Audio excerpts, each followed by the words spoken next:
loving mother, a flame-eating father. Look up, cherish both her luminous love and caring, his wrath and cruelty. Yet the Father, devouring all flame and glare, never graced the sky.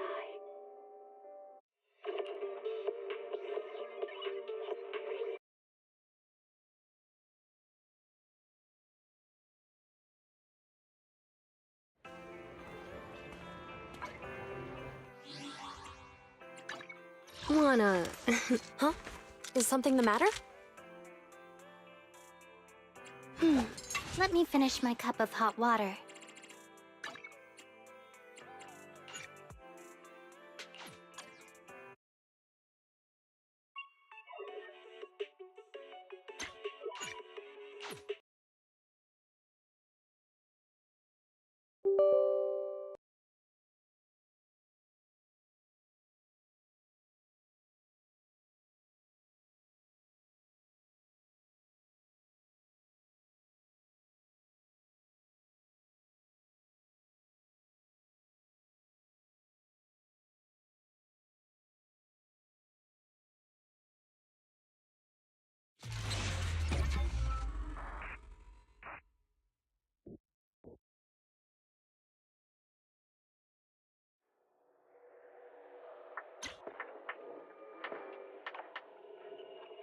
Janice Quarter, a premier shopping destination. Discover style, adventure, and endless energy. Everything you're looking for. Hello, everybody. Hope you're having a good evening so far. Alright, we're gonna continue with Zenless Zone Zero tonight. Oh, now it decides to acknowledge my controller.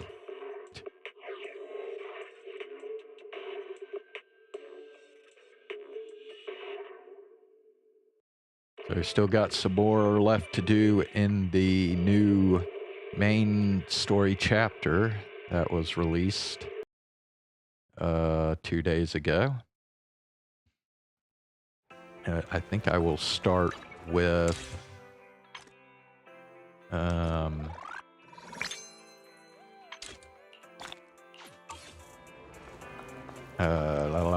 what am I starting with? The flower event, yeah. Start with that tonight.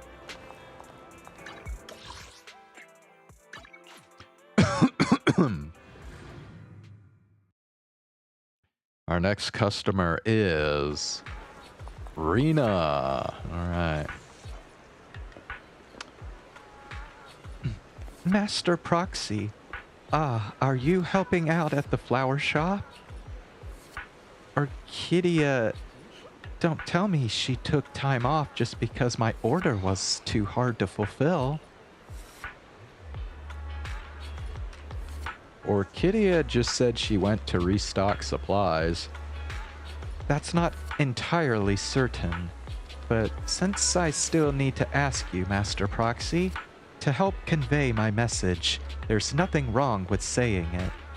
Our client is preparing for a banquet. To please one of the guests, the client inquired about his favorite flowers and wished to present them at the event. But those flowers are rather rare, so I can only hope that Orchidea, considering we've studied floral design together, can help me find it. You studied floral design with Orchidea?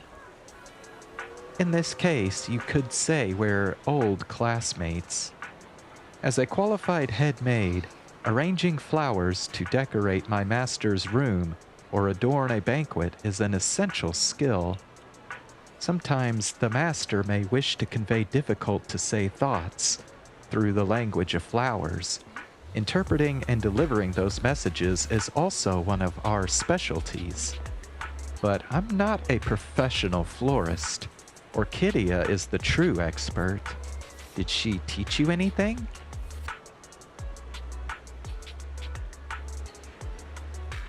I suppose she did teach me something. That's all? She really trusts your talents and intuition to have left the shop in your hands. Master Proxy, would you be interested in learning some more advanced flower arrangement techniques? I'd be happy to teach you. Sure, Rena, that would be great. Actually, there's a little trick that Orchidea and I share.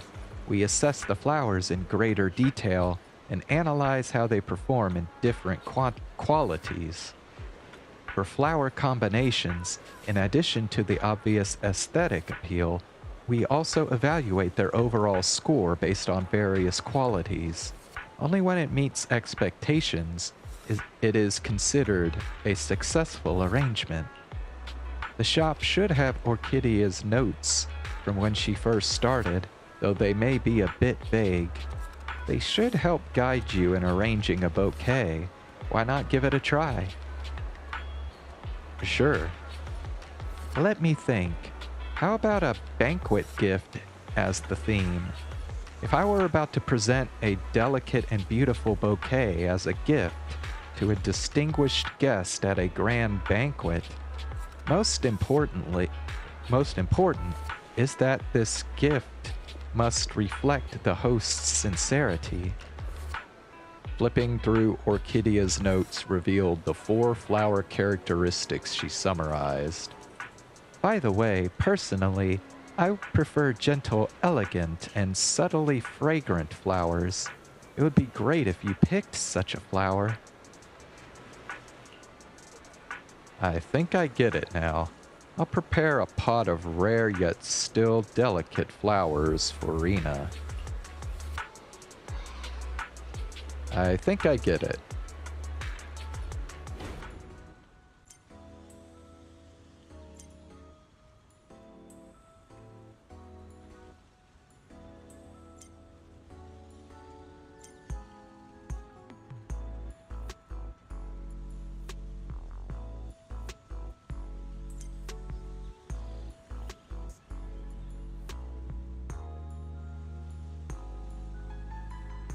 Okay.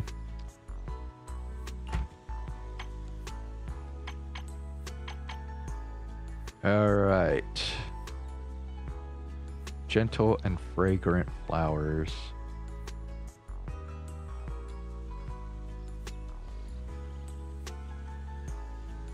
Oh, okay, this tells you. Okay, so the heart is romance. The whatever that thing is, softness and rarity is the gem, and charm is balloon, or whatever that's supposed to be.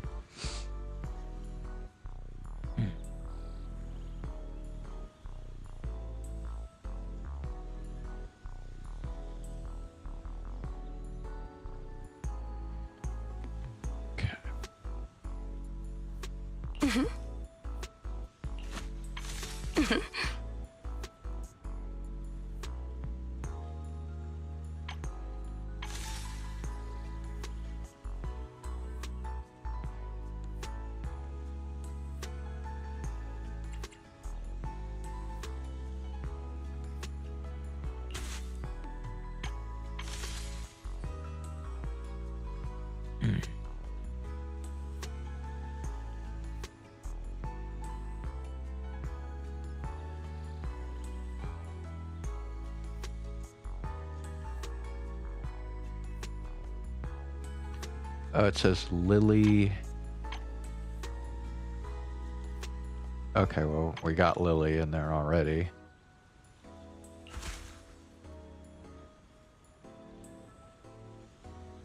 Okay, I think that will be good.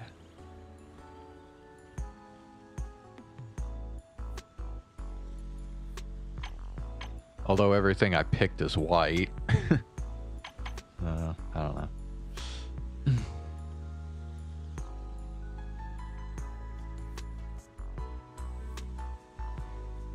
But yeah, she didn't specify any colors, so... Daisies always carry the morning dew, innocent and fresh.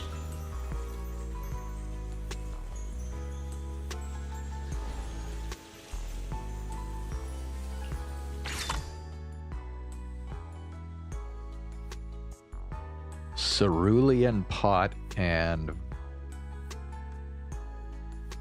So am I supposed to say that like viola or No, I guess it'd be viola philippica. Okay. Wow. You certainly do have a natural talent for this. No wonder Miss Orchidea was willing to hand her beloved dew gardening to you. You think I have talent, Rena? But I don't think I did anything particularly difficult. It's because you easily managed to convey both gentleness and treasured beauty in your work, and didn't find it difficult at all. So you indeed have talent. After all, talent and skill are different. What you accomplished can be considered communication with flowers.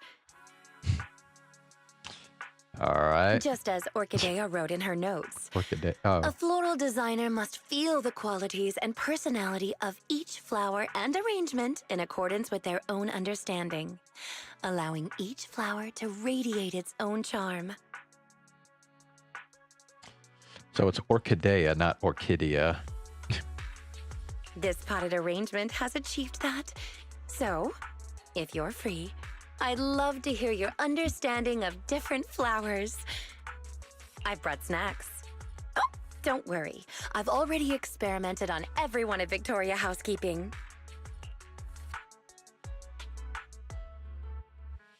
Experimented? What's that supposed to mean? Is everyone okay? As you're talking with Rena, Orchidea returns to the store. Oh, what a coincidence. Not only is my temporary manager here, but also an old friend of mine. A coincidence indeed. If I hadn't stayed to chat, I would have missed you, Miss Orchidea. Oh, is my previous request causing you trouble? Damn. It is a little difficult, yes. I've visited several old friends in search of the flowers you mentioned. However, a flower that only blooms in an area that has been repeatedly ravaged by Hollow Zero and then restored, and looks similar to a symbiotic ethereal. Hey, Ox. How you doing? Which one? No one's ever seen such a thing, let alone a tamed one. Lycon and I have been gathering intel as well, but without much success. Who are you talking about?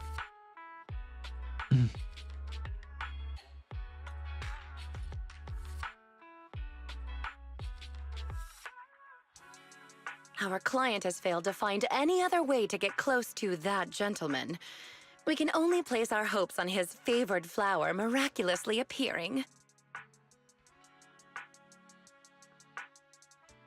The one in the middle? Oh.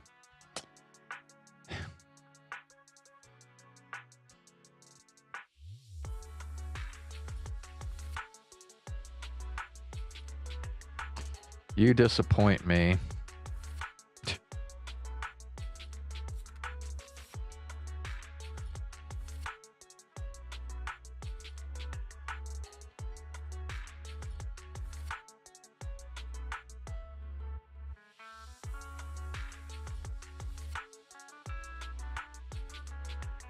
There's only 2 days until the banquet.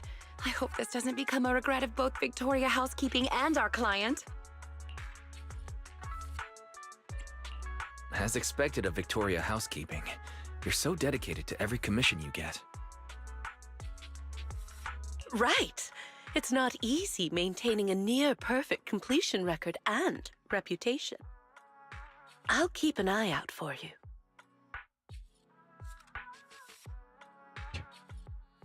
You like Rena? Fortunately, I've already found a temporary manager who's highly reliable.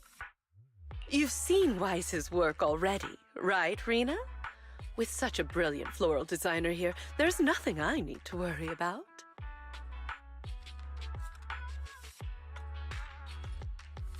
Agreed. You are truly astute, Miss Orchidea. Then I'll thank you and our dear guide in advance then. The banquet still requires more preparations. Please contact me if there are any new developments.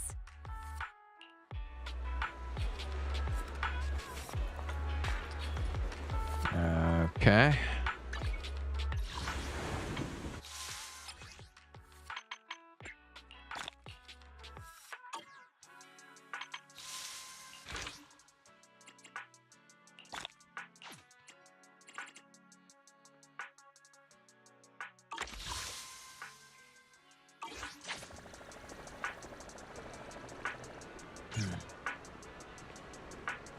Chat with Orchidea about today's business.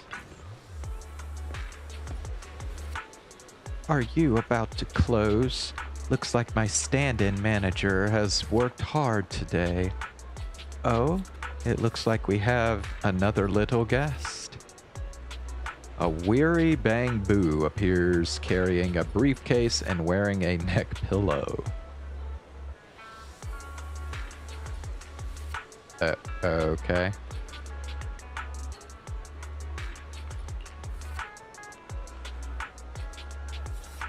Welcome, dear guest.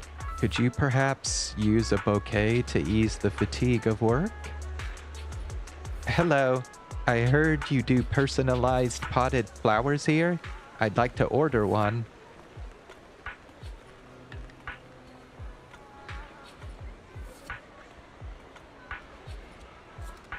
I've been working too much overtime lately, and my optical components are a little overworked. Since I don't have time to go in for repairs, could you put together some brightly colored potted flowers for me? That way I can look at it often to recalibrate my vision sensors. Wait, so you were actually talking about Orchidea? Preferably ones that require no care at all. Though I used to grow flowers and people would praise my green thumb, now I barely even have time to take care of myself. Okay, wait, so when it was showing the 3 people, you were talking about the girl on the right?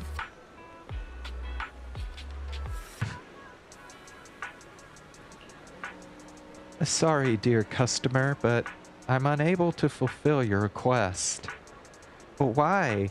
I just need a simple pot of flowers. Yeah. Okay. No, I don't really think she's that hot. Whatever. Because no flower can thrive completely without care. Perhaps you could try adjusting your workload first. When you have a bit more time and energy, come back to find the perfect plant, one that you're willing and able to care for.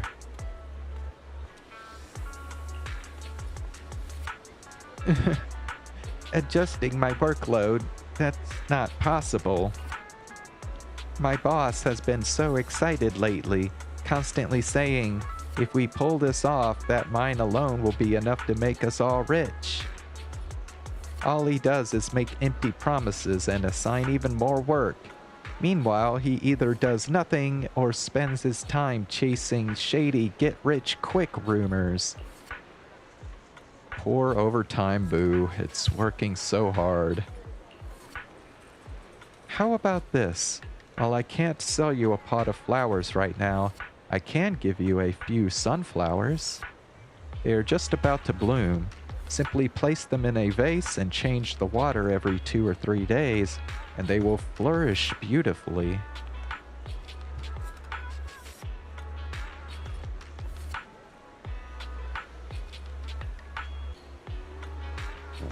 Wonderful flow of time. Oh. Well, thank you. I will try to do that.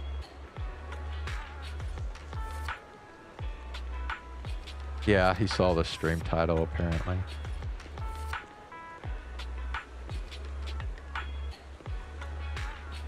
I'm going to...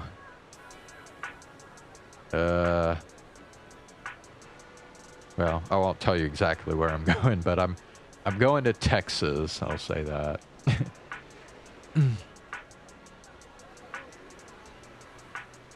These sunflowers can keep you company for a week or two. Perhaps by then your work situation will have improved. When you come back, I'll arrange some flowers exactly to your liking.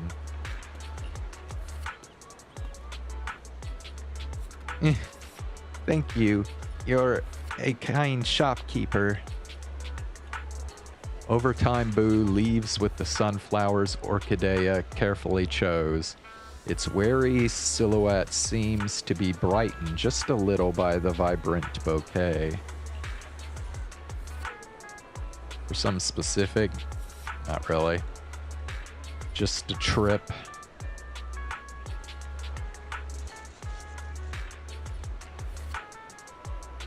Just gonna, you know, do touristy stuff. You took care of so many customers today and ran Do Gardening wonderfully. Thank you so much. I'll keep doing my best.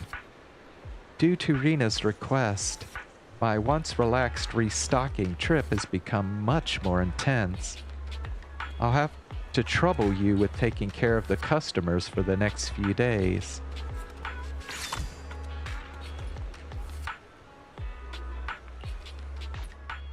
The sunshine today is lovely. Perfect for picking out a bouquet to brighten your mood.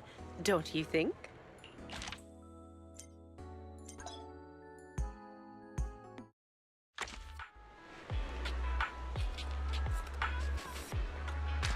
Oh yeah, this is the girl at that one store in 6th Street, right? A selfie in Waco? Bro, why would I want to go to Waco?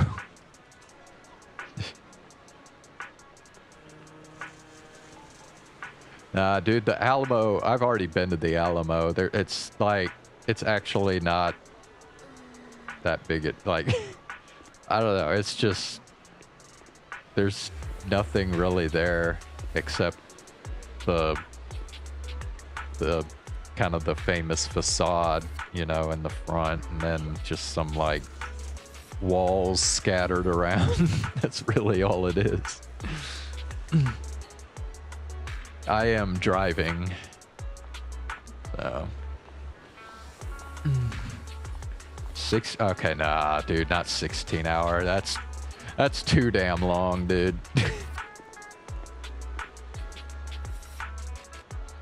Now, the most I'll do is like maybe 10. Doing no 16-hour road trip.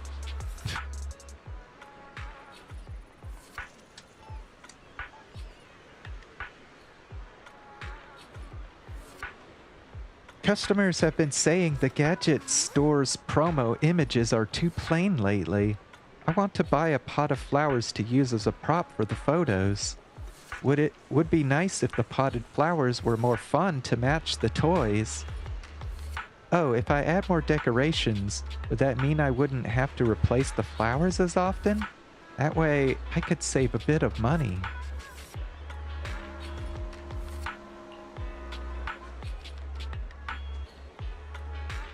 Shh, I'm still hoping to save a little from the budget the boss gave me, so I can buy a surprise box. Please, please? Using fewer fresh flowers and more accessories to create flowers with a playful style, while also helping Susie save some of the budget, should be no problem. Alright, so we're shooting for more accessories, playful style, and cheap. Okay. Leave it to me.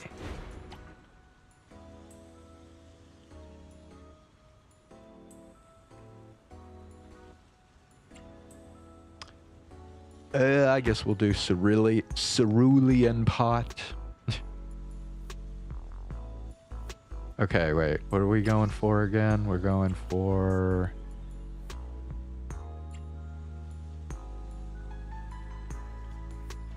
accessories. I don't think... Okay, yeah, that's an accessory. So I guess we'll go with this one.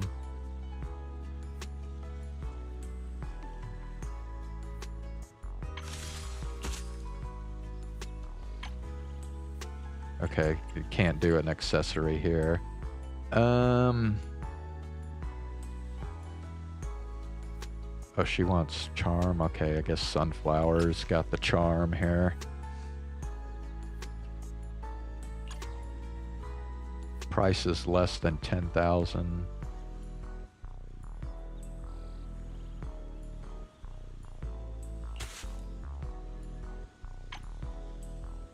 Okay, and then there's this.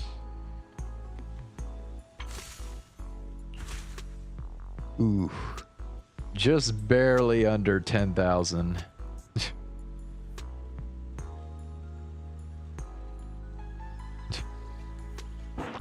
The branch Davidians.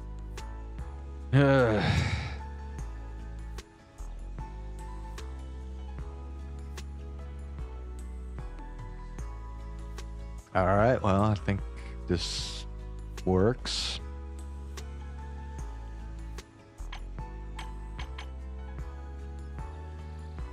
Shit.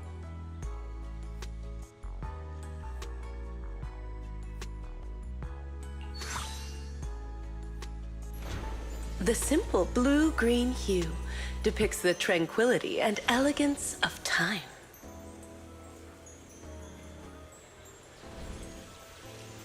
Okay. Yeah, well, I'm not going to get much revenue from that one because she wanted it cheap, so... That's right, that's it. With all these Denny's saved up, I should be able to unlock a hidden edition. Thank you, manager.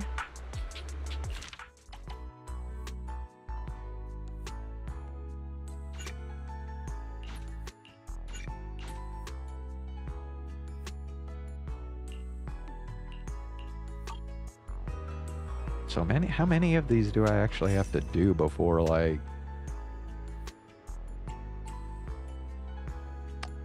Alright, well, looks like I can claim... Overtime boo, which is probably the craziest bang boo they've come up with so far.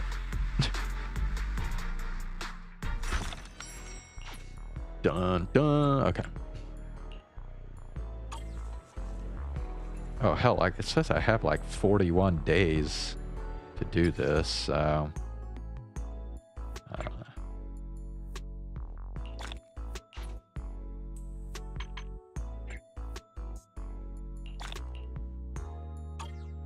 I don't think there's any need to keep going right now.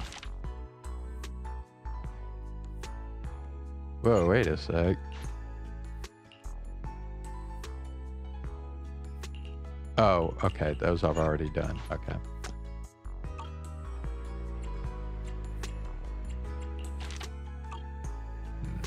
I see. Okay, well. Sometimes, Whatever. simply looking at flowers is a healing experience, isn't it?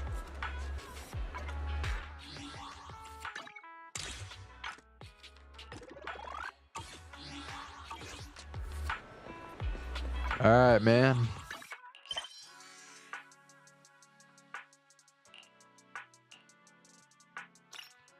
You're going back to the main story now.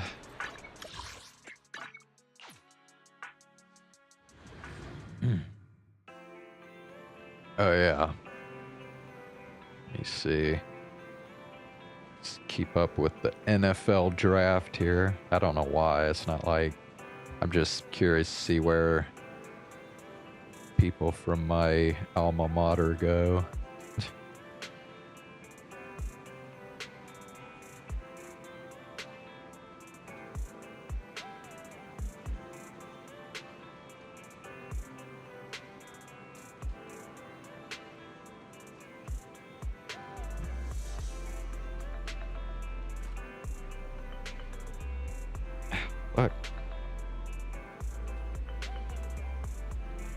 Bro, why are they picking all these people from Michigan, dude? What the fuck? Like, Michigan wasn't shit last season.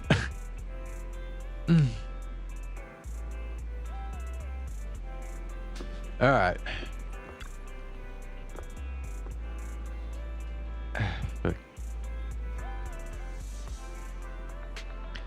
Wise, Vivian was in the store just now, but you weren't here.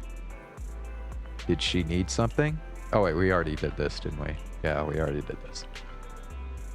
Okay, yeah, let's go ahead and do it. What time is it?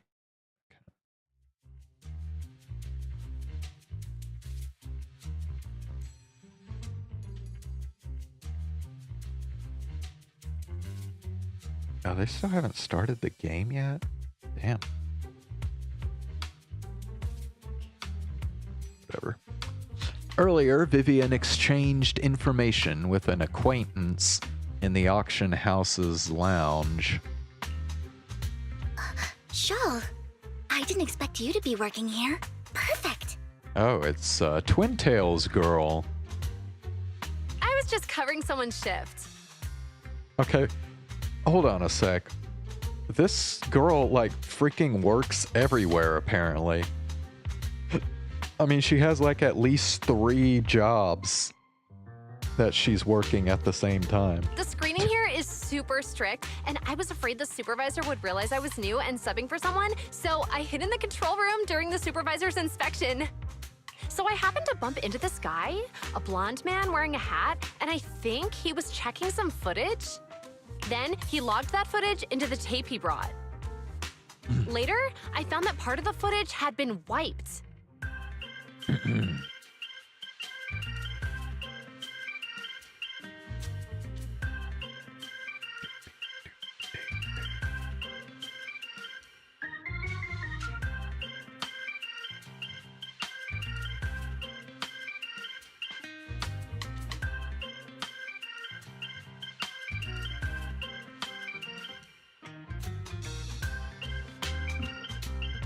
Blonde, wearing a hat. Could it be Hugo? Do you know him? I think it's him. If it were Hugo... I think I know where he would hide the tape. Thank you, Shaw. You were a big help. Great! You also helped me a lot when I started working. I used to make mistakes all the time.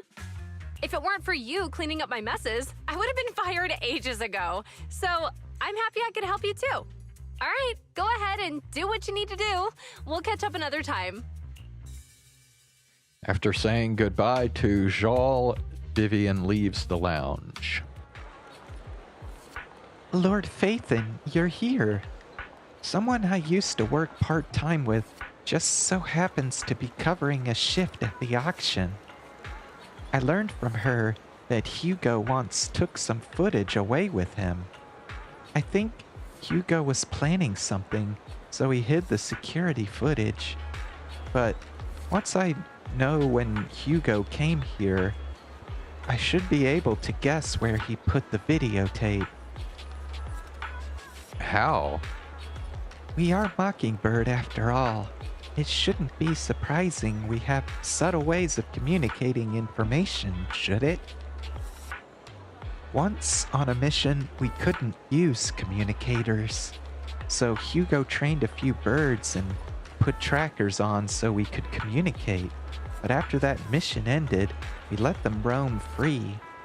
But I just checked their trackers, and one of those birds flew near the auction venue on the day Hugo took the footage. It still flies around here from time to time. The tracker only gives a broad area, but I believe this might be something Hugo left for us to find. If I'm not mistaken, the videotape is hidden wherever the bird is. I can't be sure which bird Hugo used this time, but all the birds he originally trained had at least some black feathers. Lord Phaethon, let's split up and search the area. If you see a bird, you can send me a picture of it. I should be able to recognize it.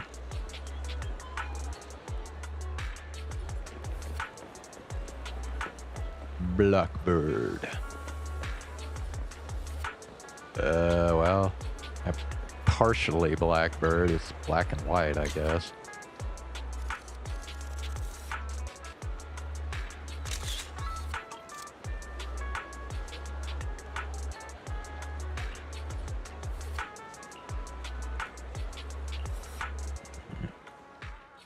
After sending a picture of the panda-colored chonk of a bird to Vivian, you get a negative answer. Let's keep looking elsewhere.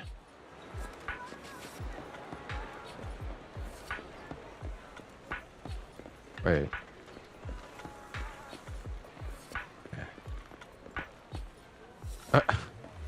That's not even a bird, that's a bamboo.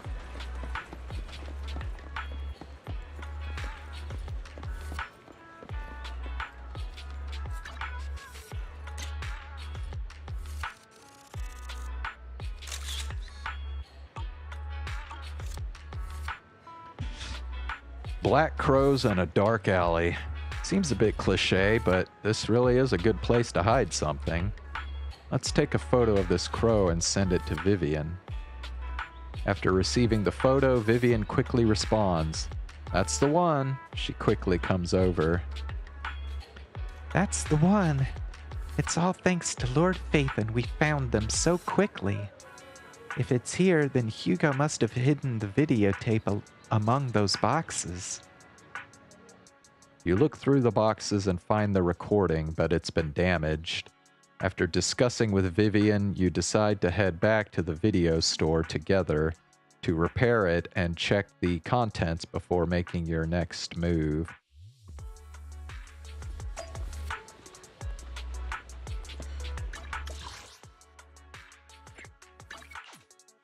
Hey. Oh yeah, by the way, I don't have the mods this time because apparently the mods broke today. So, like, I don't know, like the skin color is like all messed up on them. So yeah, I'm just playing the OG Zenless Zone Zero right now.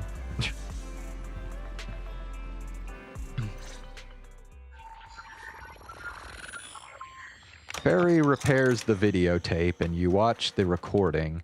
The content leaves you shocked. It's a conversation between Hugo and Camille. If I'm not mistaken, you and Vivian share the same goal. Whose fault? I'm not totally sure because usually the mods break when an update happens.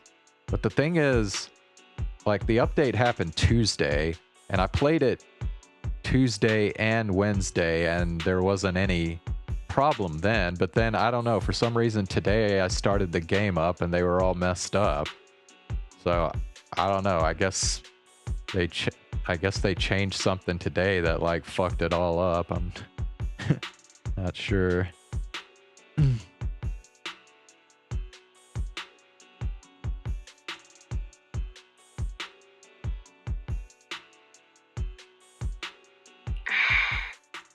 Silence is no good for negotiation. I just don't want Dina to reach a point of no return. Hasn't she already reached that point with what she's doing? The formula for the Landon serum was lost, but a batch survived, and Dina was able to develop a substance that can be used for mind control. She's trying to combine the two to make sacrifices that would obey human commands. If the dormant sacrifice and the remaining Landon serum are destroyed, we can put an end to this. Dina's concoction can't create sacrifices on its own. And the sacrifice core? That belongs to the creator, not her. Although I find Landon's methods despicable, I can't deny that the Exaltists and the creator are leading us in the right direction. I just don't want Dina to spend her life trapped by her father's mistakes. I mean no offense, but I find your protectiveness rather weird.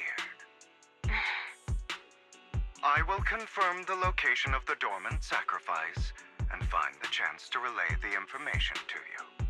I do not want any of my people to be going into danger. As for the sacrifice core, I can only guarantee that it will not fall into her hands. Oh, dude, also, I noticed last night when I was streaming, I had like 4 viewers. And this was like after you had left, Ox. So I had like 4 viewers. One of them was Zane, and I was chatting with him. But I don't know. I had like 3 other viewers that I don't know who they were. And they were like sticking around for like an hour or so. I'm like, damn.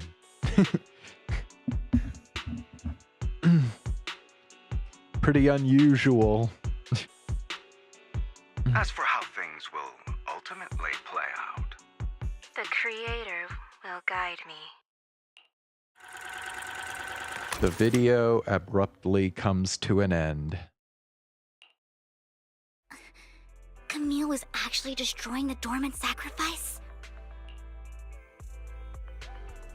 Compared to Camille's motives, I'm more concerned about whether Hugo has more plans lined up. Hugo... he... Wise, Lycon just sent a message saying he's got something urgent that he needs to talk to us about now. Yeah, I mean, I just saw 4 viewers just a minute ago. But yeah, usually when I get that many viewers, it just kind of sporadic, so they like go away after a minute or so.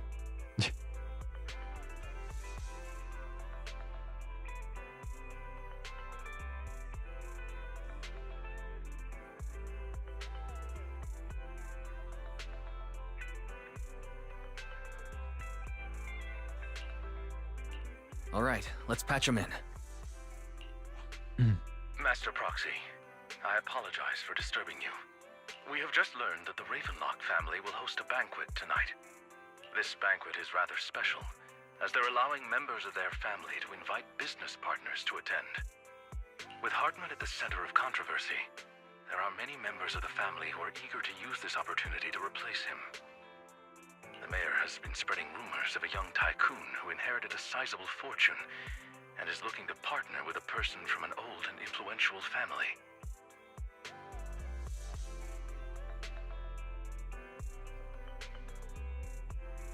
This information has lured a young man named Burton from the Ravenlock family.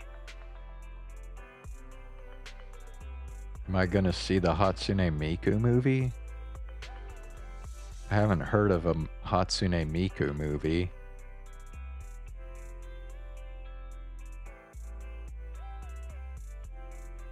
So, you want me to pose as this tycoon and use Burton to infiltrate the banquet? Correct. And Hartman's study is also located within the venue. I see. Hartman's study might hold valuable information. It seems like there's nothing left for me to do. You can attend as her +1. It's in theaters, like right now? How come I haven't heard of this shit? +1!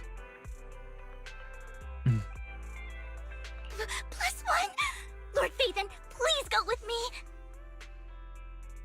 Master Proxy, it seems Miss Vivian requires your presence, so... Yes, just your presence will help me immensely! Sure.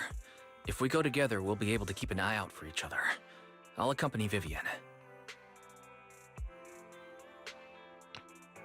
Alright, let's see. The latest picks in the draft.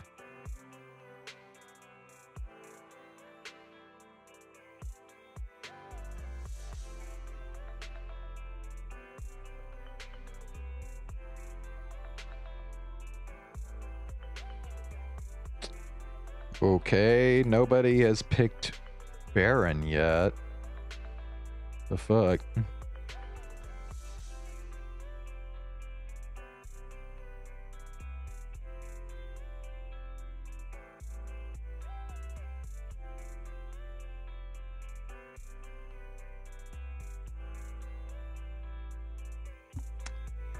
Ugh.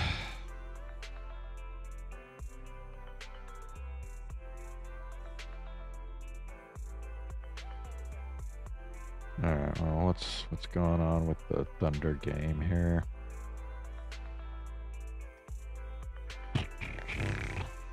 Oh shit. Okay. Not that draft. Talking about football. I'll send you the time and place for the meeting with Burton. If you encounter any danger, please evacuate immediately or contact me for backup. I hope everything goes well for you tonight. You get in contact with Burton. He said he'll come to 6th Street later to escort us to the banquet. Is there anything I need to look out for? Don't worry, Lord Phaethon. Just leave the socializing to me.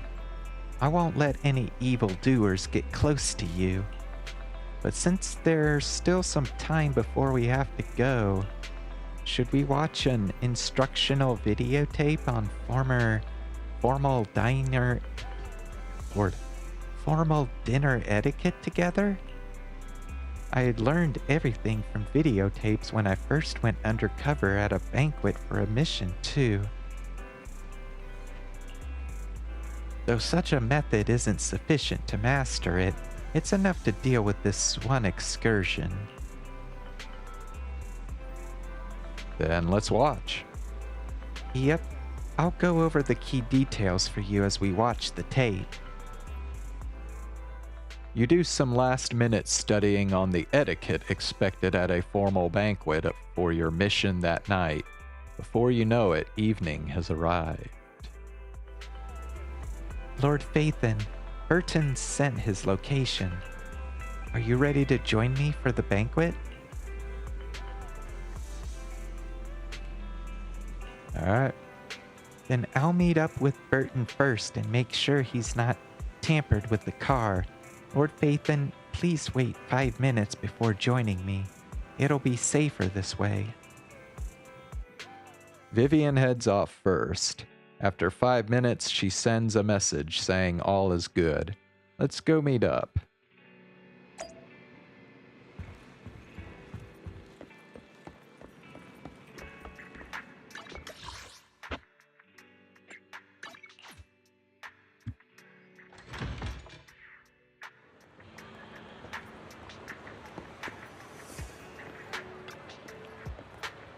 Miss Banshee, this is... Is something the matter? What I mean is, this person doesn't look like your bodyguard. The Ravenlocks can protect me, no? If that's true, why would I bring a bodyguard? This is my companion for the evening. He heard the Ravenlocks are hosting a banquet with elites from all walks of life in attendance. So he wanted to come and make new friends. You aren't so stingy as to not even allow your guests a +1, are you? Of course not. Since you're an important companion of Miss Vivian's, you are also my honored guest. Let's be off then. My chauffeur shall take you to the port, and from there, we will take a speedboat to the manor. About an hour later, you arrive at the Ravenlock Manor.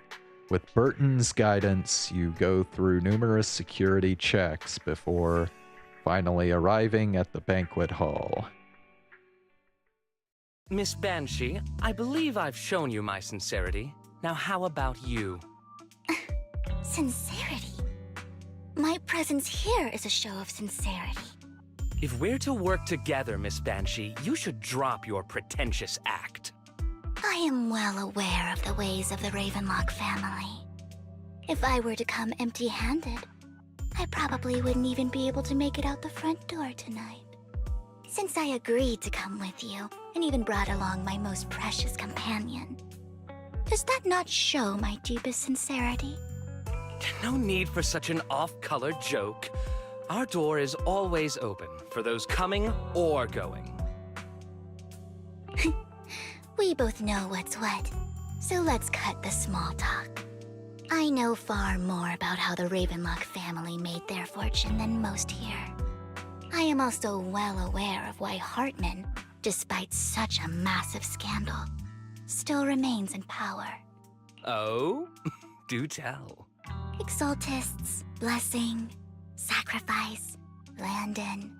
Where would you like me to start? How did you know that? No, who are you? Don't be so tense. If I'm not mistaken, it's about time the banquet began. My companion and I are practically famished. Is this how you treat your guests? By letting them starve? Perhaps when we've had our fill, we'll remember where the sacrifice is hidden. You know where the sacrifice is? So, can we go get something to eat now? And I'm also looking forward to receiving a special dessert from you. We can discuss what you wish to know while we enjoy dessert. Of course. I wouldn't let such an important guest discuss matters on an empty stomach. As for dessert, I will prepare it myself, and I guarantee it will satisfy you. I'll come find you later. I wish you a pleasant evening. Burton hurriedly leaves, and Vivian seems to breathe a sigh of relief. These kinds of people are exhausting to deal with. I really don't know how Hugo used to put up with it.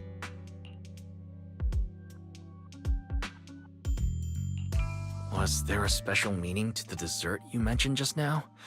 I thought he'd stay for longer, but he left once you said that. Hugo taught me that bringing up dessert in such situations is a way of telling the other party they need to offer more. Fortunately, that old fox Hartman is terrified of losing power. He's definitely keeping the destruction of the sacrifice and the fact that the sacrifice core is fake hidden from the other family members. Otherwise, Burton wouldn't have been so willing to raise his offer. Lord Phaethon, let's find Hartman's study when the banquet is at its busiest. All right. I've already taken note of the surrounding terrain. Once more people arrive, we'll enter the garden through the door in the corner of the banquet hall. Wherever you go, I'll follow, Lord Phaethon. Simp. In accordance with the plan, you head deep into the manor after sneaking out of the banquet hall with Vivian. It doesn't take you long to reach Hartman's study, and with a gentle push, the door actually opened. Isn't this going a bit too well?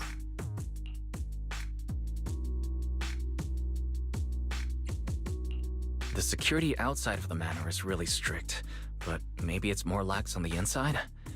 Just in case, though, let's contact Lycon. Right. Having some backup would be safer. Let's check Hartman's recent correspondences for clues. I still have concerns about the sacrifice core.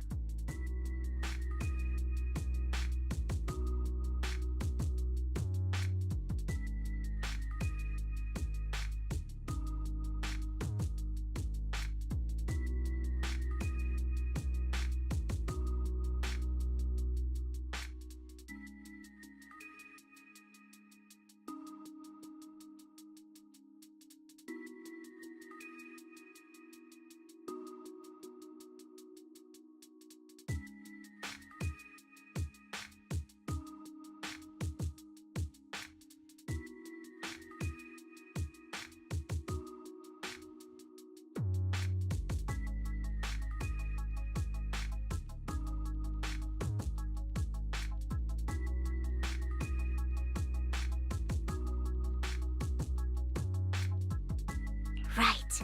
Though the core he gave Dina was fake, Hartman might have left a trick up his sleeve and hid the real one.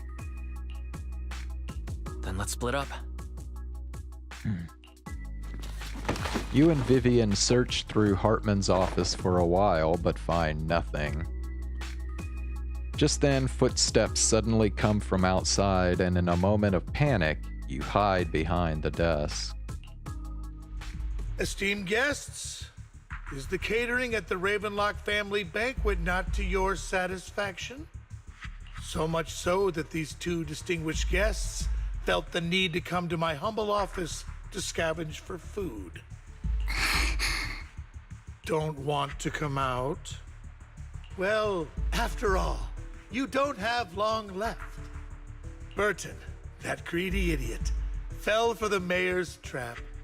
But I never expected that he would bring you into my territory. I suppose I should thank him.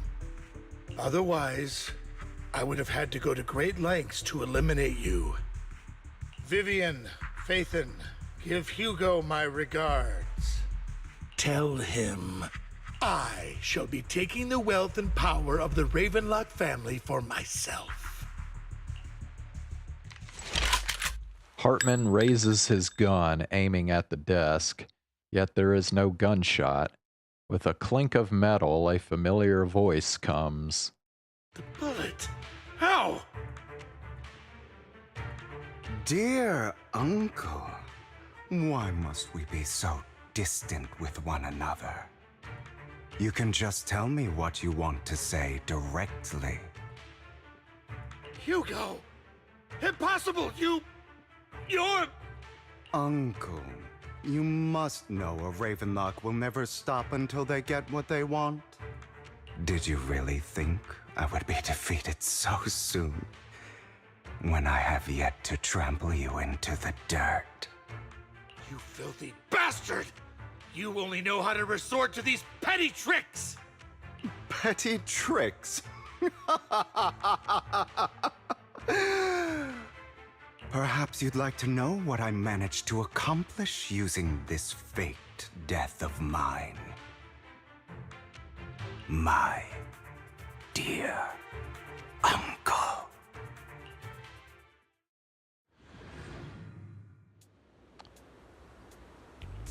Alright, well, Hugo has returned. Shortly before... Faking my own death.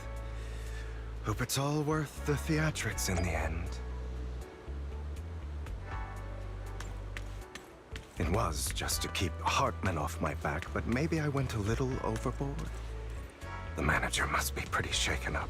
I should apologize at some point.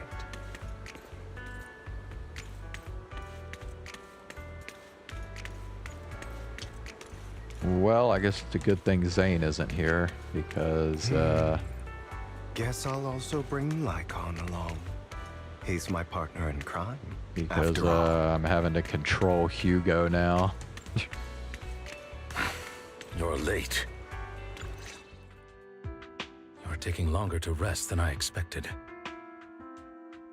Lycon, you think too highly of my physical capabilities. Dude, he hates Hugo. Well, thank you for your cooperation. I must say, if nothing else, at least your acting skills have improved. Why do you look so angry? You should be happy. We pulled that off together with flawless teamwork and managed to fool everyone. Drop your foolish facade. I'm glad you still remember the code we set all those years ago. And thank you for ensuring your sleight of hand didn't deteriorate. Oh, right. I should also thank the blood bag hidden in my clothes and our other props. Do you remember when we last used this trick? It was probably ages ago. Sometimes I really don't understand you. Have you never thought about what the consequences would be if I didn't understand your code? If I decided against helping you? Or if I just couldn't control my strength properly? You'd understand it. Of course, if things really did go awry, I had alternative plans. Are they yaoi baiting? No. You wouldn't be so arrogant as to think I'd bet everything on you, would you? You're insane. Aw, I'm flattered. So what exactly is the purpose behind all this? Surely after going to such great lengths to erase your own existence, you don't just plan to hide here and reminisce about the past with me.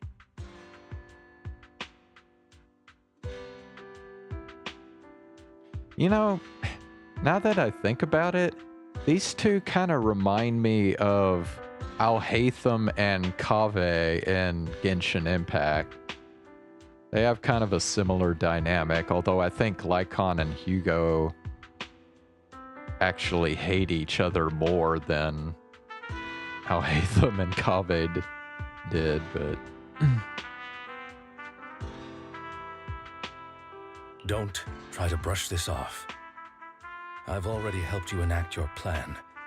Tell me the truth. Don't get your tail in a twist. I have more plans that require your assistance, so naturally I would not hide anything from you. Simply put, as things stand, whether as Hugo Vlad or as Mockingbird, I am doomed to die. Seems you've made quite a few enemies. As a member of the Ravenlock family, I negotiated with Edmund and managed to obtain resources from Tops for my future plans. I also confirmed what attitude they held toward your master, the Mayflower family. Meanwhile, I used my identity in Mockingbird to strike a deal with Hartman and gather information on their collaboration with the remnants of the Exaltists. That's where I got my intel on what Bringer left. Oh, by the way, the crime declaration letter that your dear mayor received, that was also sent by yours truly. He's probably figured that out by now, right? Though I'm not sure if he told you. The mayor learned about the sacrifice attacks through his own means, but lacked an opportunity to take action. That warning letter was precisely what he needed.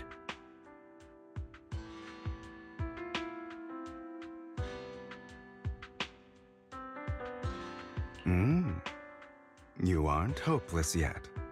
How delightful. In short, I'm more well-informed than your lot because I get around, dealing with all these different important figures.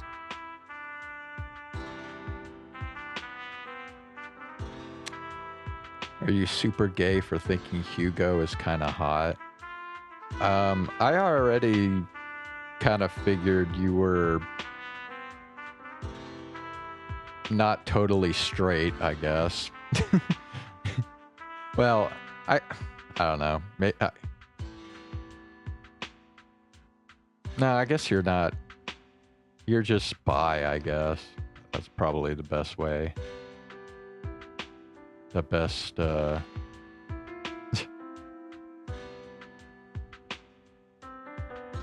But of course, it comes at a cost. It's only fair. After all, you can't hide the smoke from a wildfire. Rather than trying to carefully tame it and risk setting yourself alight, it's better to let it burn free. Manual trades work? What? What? How could that be? When I helped you put on your little act, killing you in front of everyone, you left the sacrifice core to Hartman. That was intentional too, then?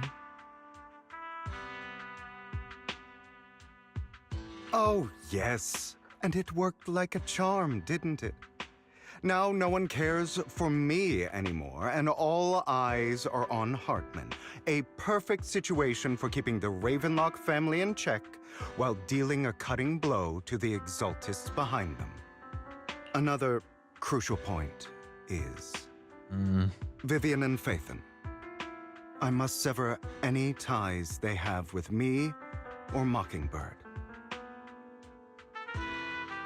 Although I feel bad for Phaethon about what happened, but it had to be done. That's the only way they would be safe, allowing the plan to continue. I noticed that you never turned your blade toward Master Proxy. So, those words you said back then were also...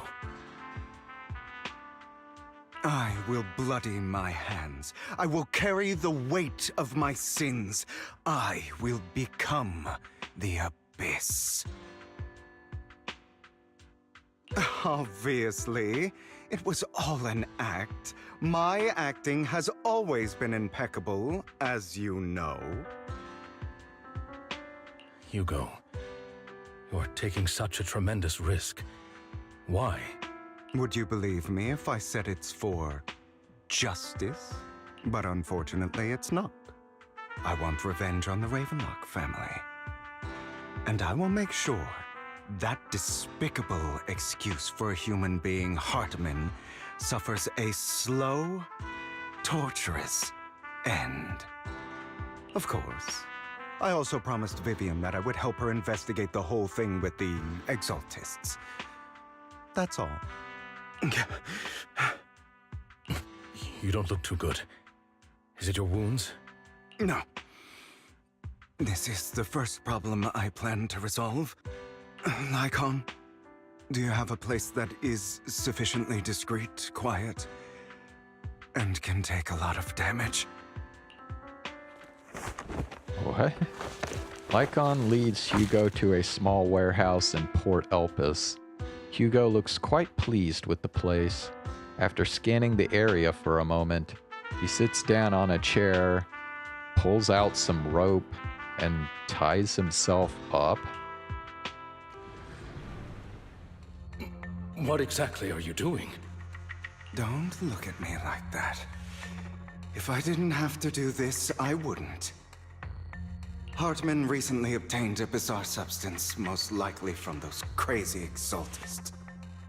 After use, it allows control of the victim's mind, to some extent. You were dosed with it? To be more precise, Lycon, I deliberately allowed Hartman to put this drug in my cup to facilitate our previous collaboration. Hugo tells Lycon of what happened back in the private suite when he was negotiating with Hartman.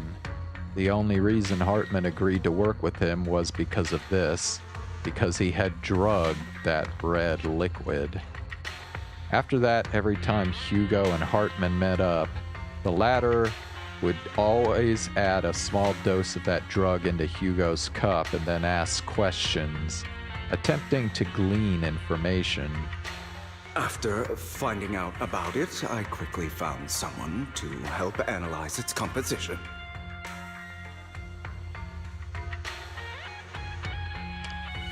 Someone finally took Baron.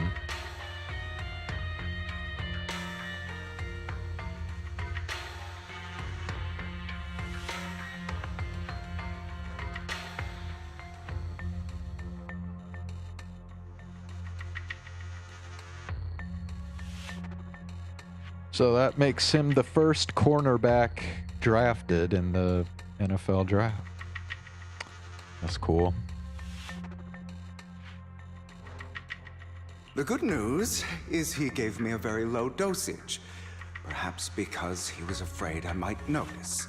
There's a different medication that can delay its onset, preventing me from actually being under his control. I simply need to put on a show in front of my dear uncle. The bad news is that currently there is no antidote. When I delay those effects, however, they will accumulate and erupt when my body reaches its limit. It may even break my mind. And that's exactly what's happening now. I need to endure those accumulated consequences. So, I will lock myself in this room for however long that takes. I've tied my limbs to prevent me from smashing this place or accidentally hurting myself. Anyway, after you leave, do not open this door, no matter what you hear. I recommend seeking professional medical assistance. This is advice I received from a doctor. Or are you saying you don't believe I can make it? So, Lycon, come find me here at the scheduled time. All you need to do is smile, and await my victory. What if I want to stop you? You know you won't succeed. You never have. And you never will. Well, time is short. Let's begin. I understand. Don't die, you stupid bastard. Okay, this is really weird. After who knows how long, after enduring seemingly endless pain, Hugo finally awakens. The ropes that bound him had come undone, though he didn't know when that had happened. Hugo checked himself over. Thankfully, he hadn't injured himself that badly while he was going crazy. After some time, Hugo straightens out his attire and tidies himself up, then opens the warehouse door. Is this because the side effects haven't worn off yet? Lycon's late. I'm surprised. Or is something wrong with time itself? Looks like someone's over there. Might as well go ask. It's all your fault. Why were you born with those eyes? If it weren't for you, I wouldn't be in this mess. I had made it. I endured for so long. All those years of planning. I was so close. He already agreed. You, go and beg him to reconsider for me, okay? Tell him you'll do anything. Tell him to take me back. No, he won't want to see you now. You can't go and see him. Mother. It's all your fault. I wish I had never given birth to you! The woman's face is distorted with hatred, as if the person before her is not her child, but an enemy who destroyed her future. She blames all her misfortune on this innocent child.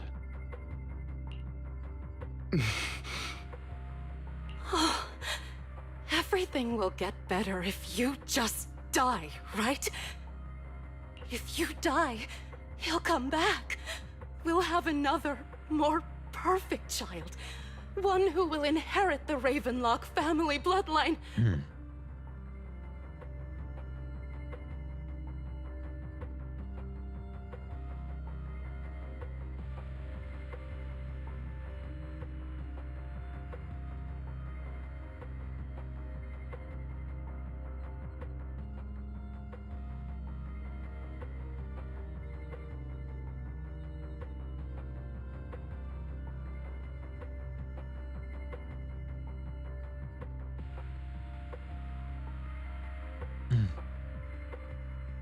Then I'll be able to escape this pain. So, Hugo, for the sake of Mommy's happiness, just die, okay? She raises her hand to reveal a pair of scissors, the tip gleaming with chilling light. She thrusts the sharp point toward Hugo's paler eye. Then she suddenly vanishes, as if she had never existed at all. So, I wasn't awake yet after all.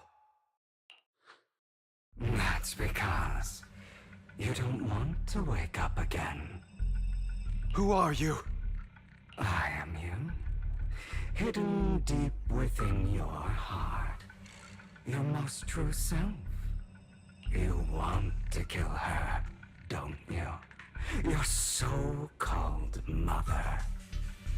Every time she beat you without reason, when she tried to gouge out your eyes, when she sold you into that hell, laughing all the while.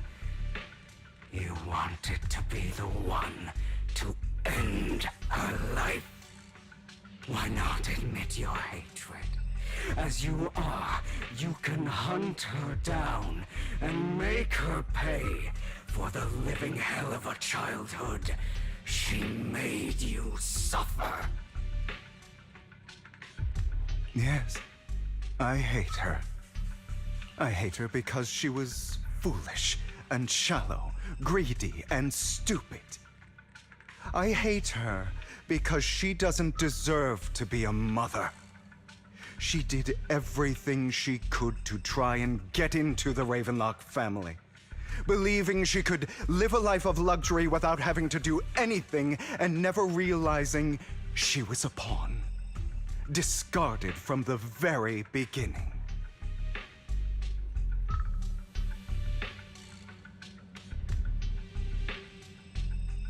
So she chose to blame me. Blame me for my heterochromia. Blame me for my very existence.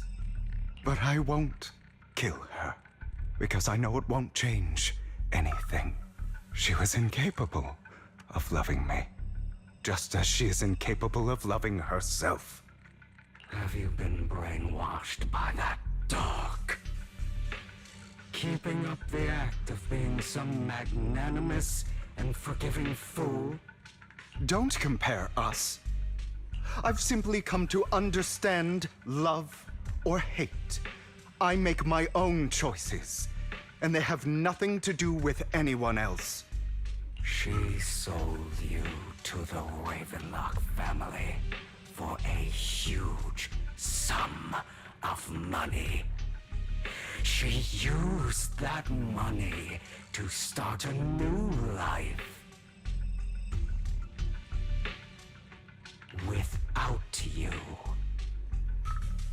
While she was indulging herself, you were going through hell in the Ravenlock Manor.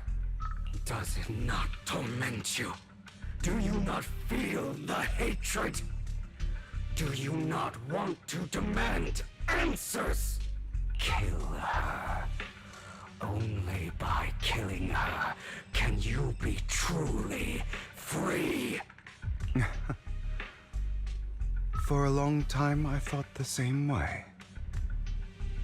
But now, well, I want to make a different choice. Stop lying to yourself. You never had a choice. This weak-minded thinking will only lead you to failure. Like before, you'll be nothing but a worm, trampled into the dirt by those so-called elites. Do you still not get it? This is how the world is, and always has been. Hesitate and you'll be the victim. If you don't grab your knife first, you'll end up being on the other end of the blade. If you want to change anything, you must first become the one who makes the rules. Just like that woman. The only reason she could treat us that way was because we were weak. So listen to me. Find that woman, kill her, and prove to this world your strength! It's what she deserves! Why forgive them? They don't deserve it! I'm not forgiving them. Or rather, I don't care about them. They don't even matter, at least not yet. You know, perhaps the person I hate the most, the one I truly cannot forgive, has never been someone else. But rather my weak, powerless past self who could do nothing but hide inside a closet and cry. I hate myself for having neither the strength nor the courage to resist. I hate myself for begging for so-called familial love, even after being treated so terribly. I hate that despite the pain of my wounds, I still hope to receive the carrot and not the stick. And that me is you, correct? So, I forgive you. I forgive myself. You'll regret this, fool. Your pretty words mean nothing. You will ultimately return here to me.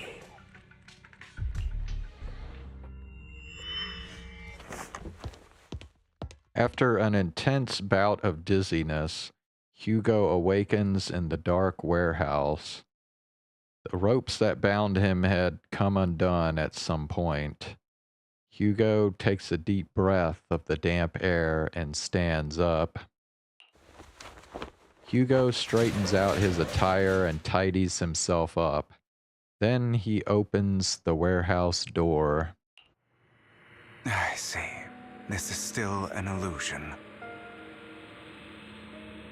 I wonder who's going to show up this Bro, time. what in the fuck is going on? Brother! Hugo, let's play hide and seek! I'm already hiding! You'll find me, right? Did like somebody you get always injured do. or something? Serena.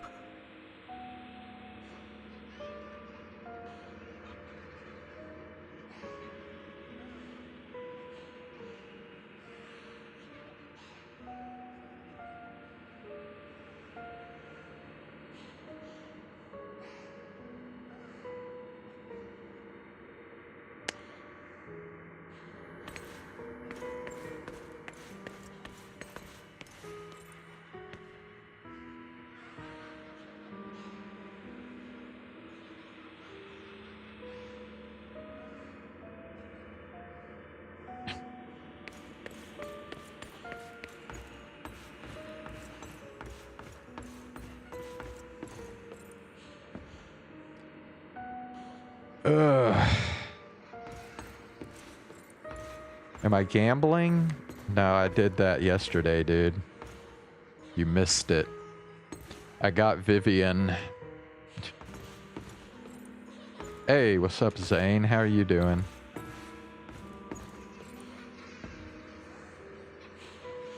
Ugh.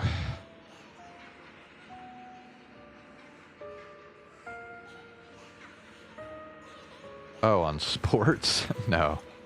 I don't do sports gambling.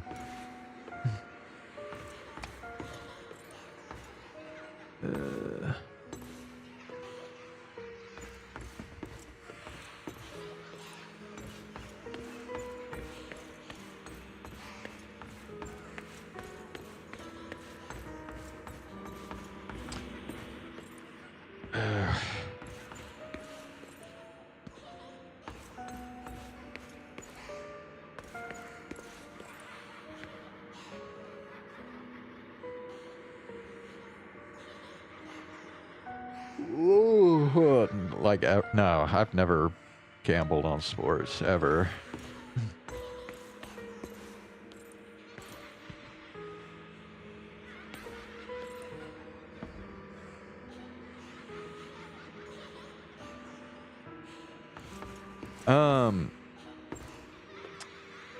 Well, Zane, since you just got here, oh, yeah, sorry, Zane, yeah. They're forcing me to be Hugo now.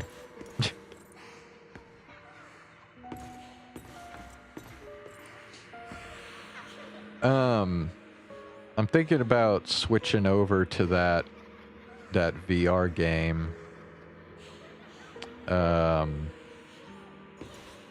you have a preference, Zane? Do you want me to keep playing Zenless Zone Zero? Or do you have a preference?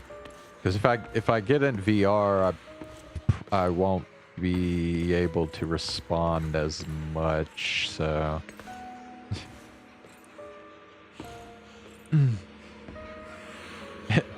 Darn the devs.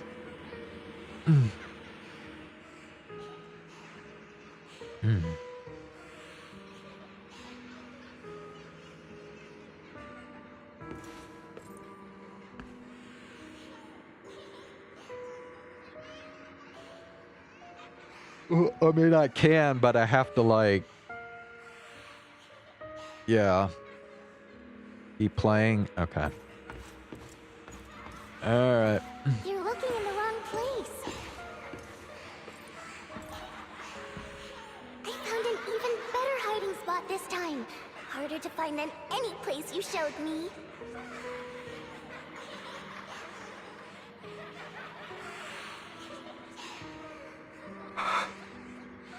Hey, Hugo. Do you ever wonder why I had to die? It was because of me. That's right. It was because of you. It's all your fault. If only you didn't exist, I wouldn't have had to suffer.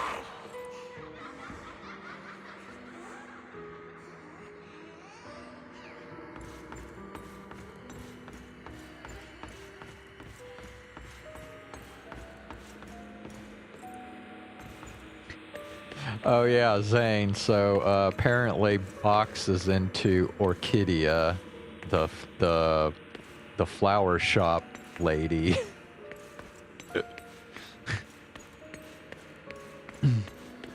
Still looking in the wrong spot.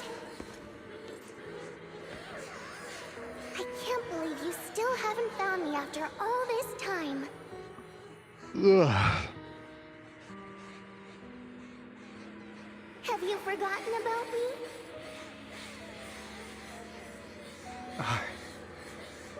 I haven't forgotten. It's okay. I'll forgive you.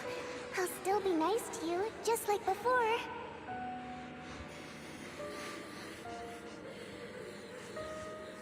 I was the only one who was ever nice to you, wasn't I?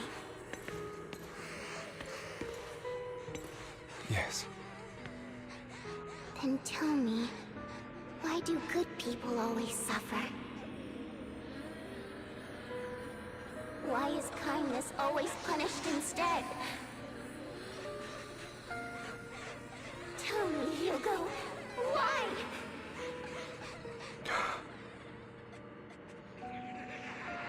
Hugo, are you lost?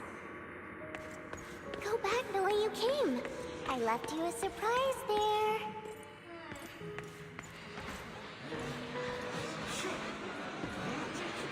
What a cruel bastard.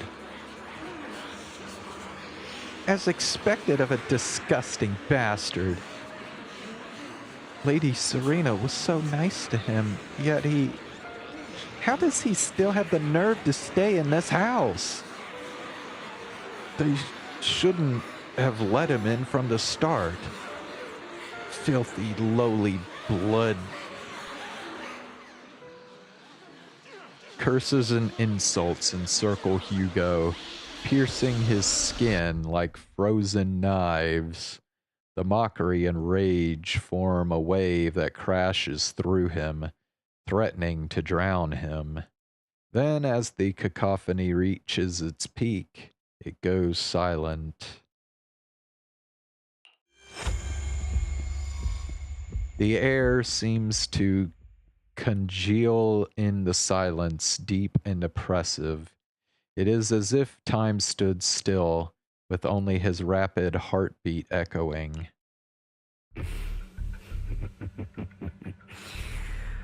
I told you that you would eventually return.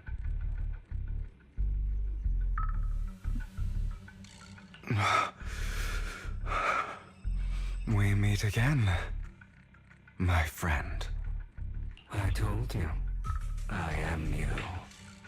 The side of you that you've always tried to deny existed. Of course. I know. This time it's about Serena. Right? I think Oh shit, actually, I can't even remember now. Did they say Hugo's dad died when he was like really young? Or I might be tripping. Yes, your half-sister, and the only child in the Ravenlock family who was kind to you. Unfortunately, it was her kindness that led to her untimely death. It was my fault. I don't like the way you blame yourself, because that means I'm to blame as well. And I don't think I did anything wrong.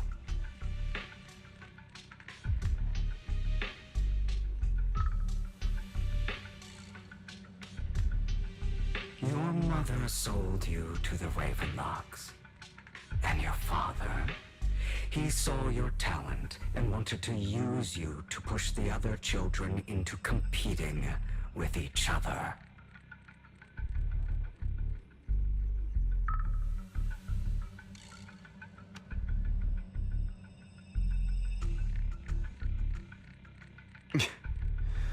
My brothers and sisters wanted to get rid of me from the moment they first saw me. In their eyes, you were no more than a slave. But Serena dared to treat you, a slave, as if you were human. And so, she was fated to die. They tried to kill me many times, but I was careful. And they did not succeed. So they killed Serena, who was weaker, an easier target, and pinned everything on you. Serena died in your place. Those cruel brats thought that by reporting this to Father, they could use it to get rid of you, a rival who threatened their positions. Yet, not only did Father not blame you for the incident, he praised you for it. In this world, only the ruthless, cruel, and merciless can stand at the top. And that's exactly what you managed to live up to, no? You found a perfect opportunity thereafter to catch the ringleader of the group who framed you and almost beat him to death.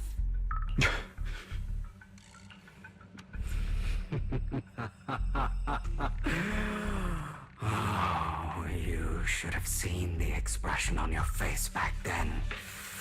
Oh, crazed and manic with utmost delight.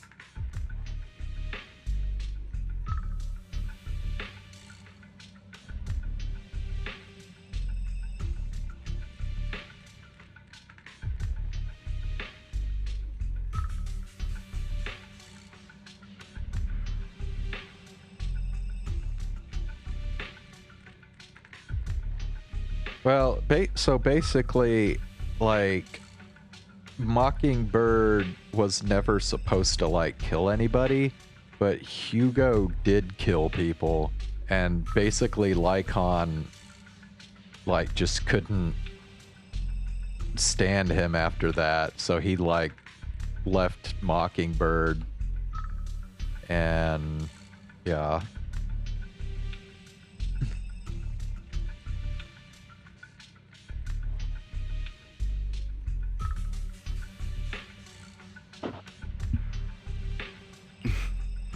I don't remember that.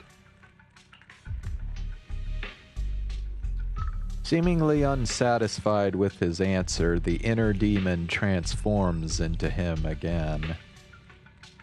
Here you go again, trying to deny your desires.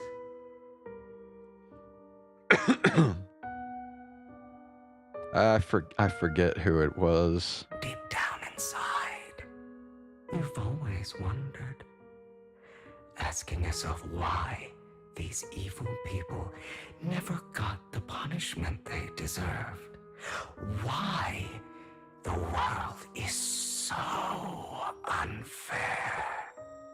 Don't you want to rip them to shreds? Just like that day when you beat that boy's face into the dirt until he was barely recognizable. His disgusting blood staining your fists. Recall your exhilaration, your cathartic release of rage, that outpour of hatred.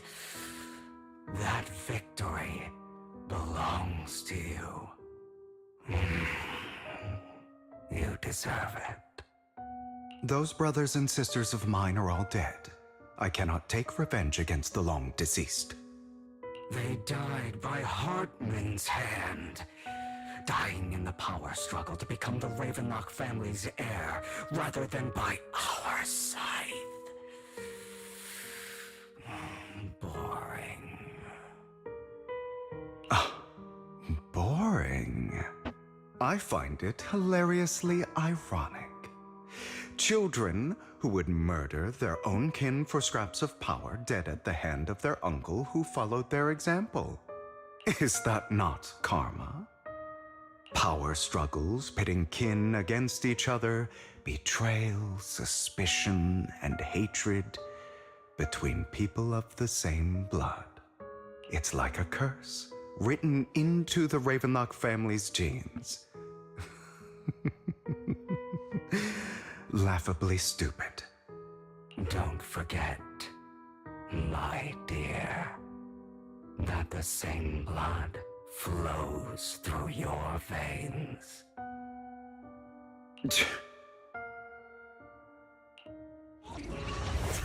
As if to prove his words, the inner demon transforms into Hartman. That's right, my dear nephew.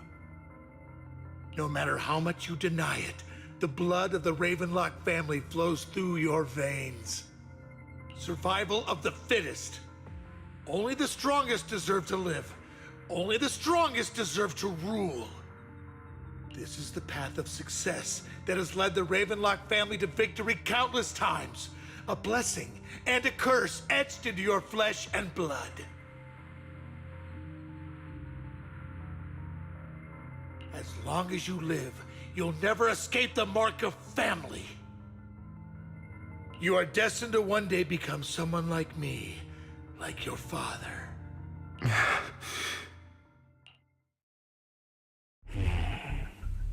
Is that fear I sense? I can see you trembling. Why does the Ravenlock bloodline terrify you so? I won't become like my father. Never. You won't become a failure like him. So relax. Our power eclipses him, and so does our ambition.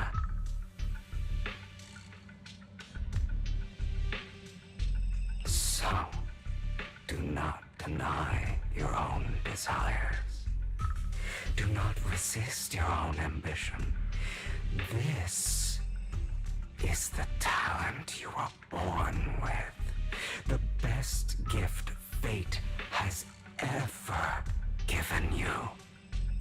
Admit it. Deep within your heart lies a spark, yearning to ignite a raging inferno that will burn everything down. And I am that spark. After an intense bout of dizziness, Hugo awakens in the dark warehouse. The ropes that bound him had come undone at some point.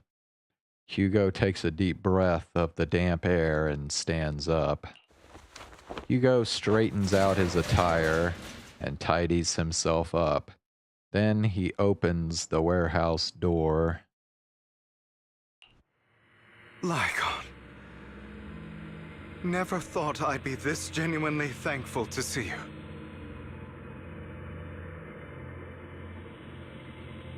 Seeing you means this never-ending nightmare is finally over, right?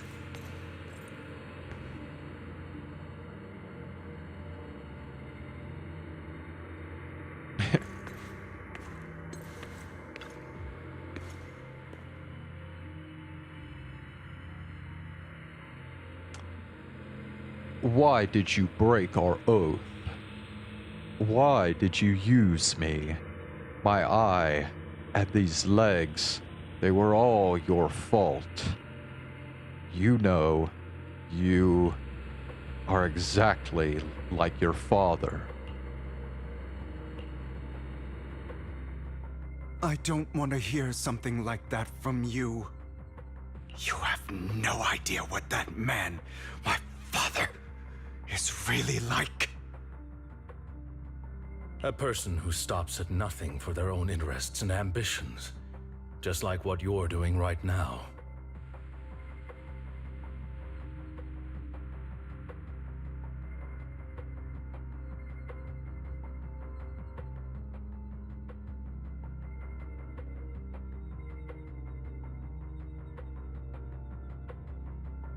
And what do you think I'm doing this for? All of this was part of your plan. You knew where the Ravenlock family was going to be, so you set Mockingbird's target there. To seek revenge, you plotted to assassinate your own father, but he was too vigilant, and you failed. After almost being assassinated, your father was furious and locked everyone in the hall, but was unable to find the assassin. And what a coincidence that a hollow disaster just occurred in the vicinity. So he used it to eliminate all the unfamiliar faces there, turning them into victims of the hollow, an easy feat for the Ravenlock family.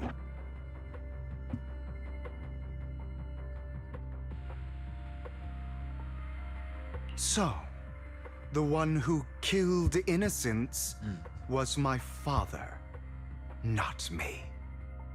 You knew what choice an extremist like him would make, and you used the chaos to once again attempt an assassination. This time you succeeded.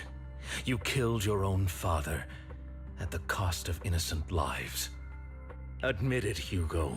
You don't care about anyone else. The only thing you care about is your revenge. How is that any different from your father?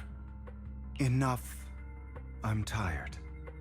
I may hate him for betraying me, but he wouldn't say something like that. What? You aren't Lycon. You're the other me, hidden deep within my heart. Hugo takes a deep breath and slowly opens his eyes. Lycon is gone, and in his place is that familiar figure. Without a doubt, he is still within an illusion. I've been waiting for you, my dear. What do you mean you've been waiting for him? You were just talking to this dude. It seems you've already grown accustomed to this place. Okay. Even turning the tables on me.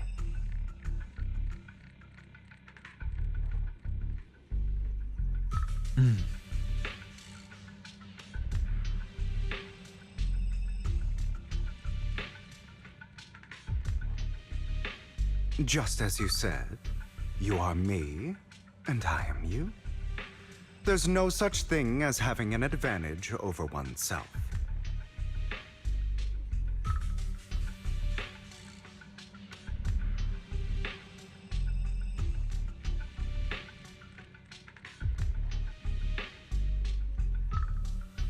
We are ultimately one and the same, forever inseparable. Then you should know what I want to say. When you and Lycon split, you didn't even try to clear up the misunderstanding, didn't deny or argue against what he said. Because you realized that deep down, he was right about you. You just hadn't acted on it yet. Some people live only to bring more suffering into this world. sometimes murder is what brings justice back into this world. For that, I must stain these hands in blood. That's right. Just like what you said before you faked your death. Were those words really just an act?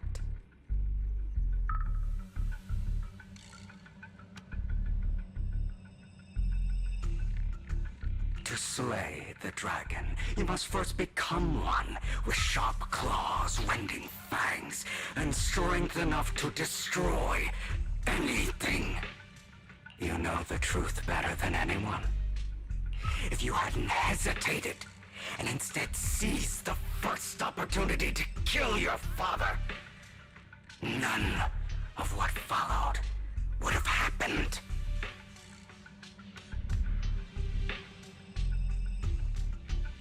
Innocent civilians wouldn't have died. Your partner wouldn't have lost an eye and both legs trying to save people.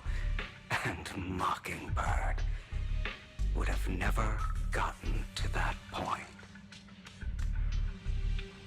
You can save more people. Save good people. Save more lives than the evil ones you take. I've spent countless hours in regret over that incident. So why not submit to your true nature? You want to be the judge, jury, and executioner of this world. And you can. I wasn't responsible for Father's death. The true mastermind is my uncle, Hartman. His schemes to kill the head of the family were all so he could take control. Mockingbird was simply unlucky enough to get caught up in it.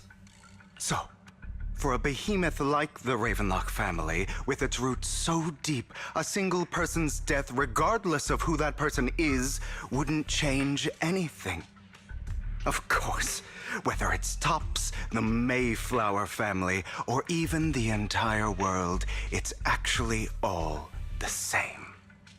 I refuse to be dragged down by pointless hatred any longer. You foolish, stubborn idiot. Do you understand the power of hatred? Have we not come this far precisely because of it? Okay, I still haven't figured out why his inner demon is a bang boo. Like, what is the deal with that? Or are you going to follow Lycon and Jack's twisted logic? Come on. You don't actually trust anyone? Otherwise, why would you hide this whole scheme of faking your death from them?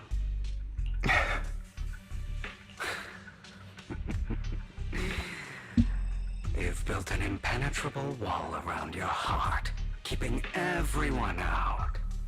Of course you are right to do so. No one in this world can be trusted. Always. All you'll receive is hatred from your own blood and no love. Suspicion from your companions, and betrayal that comes all too easily.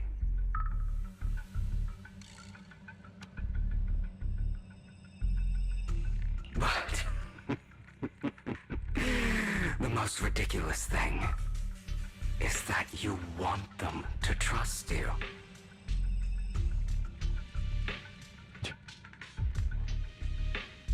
You stay silent and long for them to notice your suffering. You yearn for your companion's understanding and trust. Idiot. That's why you are incapable of exploiting them for your own ends. You care about their safety even more than your own.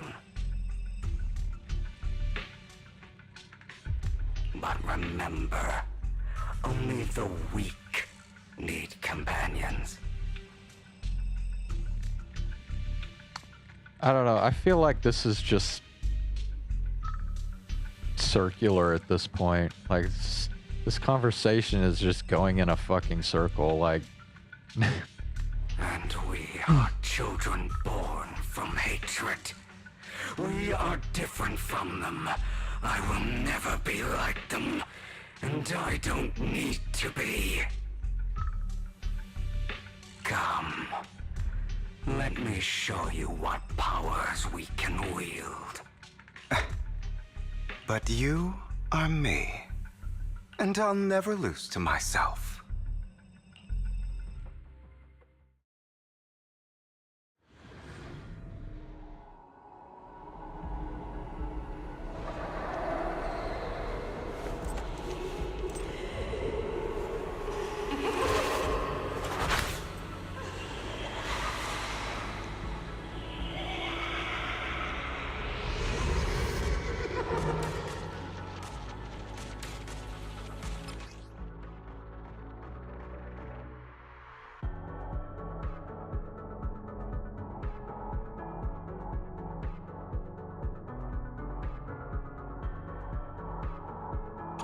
Think about all the injustice you've suffered.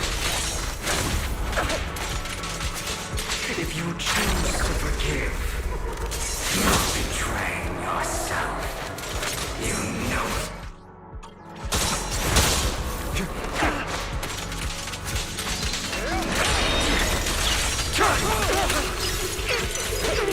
finally, I get to actually fight. I can't freaking believe it. Pathetic. Beg for mercy.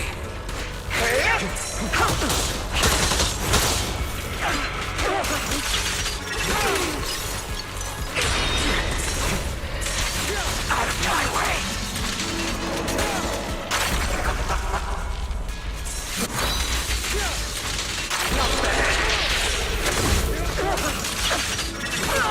You're just afraid to admit it. Get off!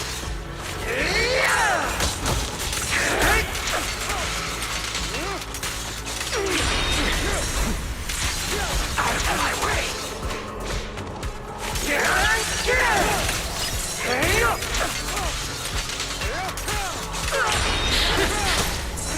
Is that all?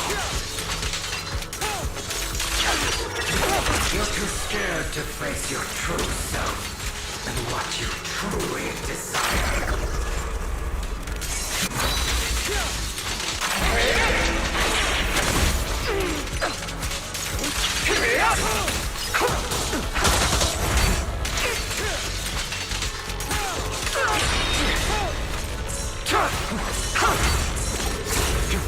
Beg for mercy.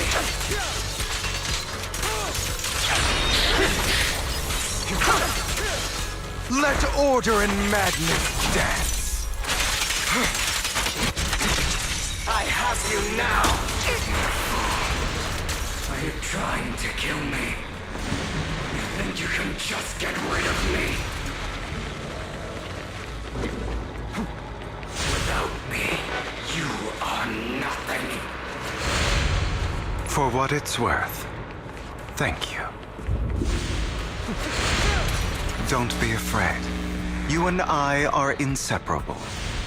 You're part of me, just as I am part of you. Fancy words won't change anything. No. It's not just platitudes. I finally understand now. Some pain only fades when it's seen. When it's accepted. So I won't fight you anymore. I won't hate myself anymore. Weakness, hatred, malice, strength, forgiveness, justice.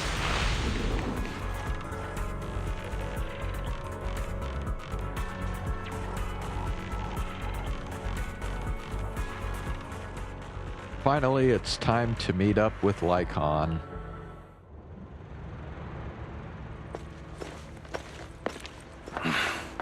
Hugo, it's time.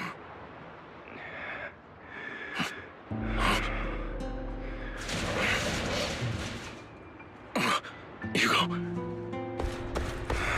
Hugo, you... Did I scare you?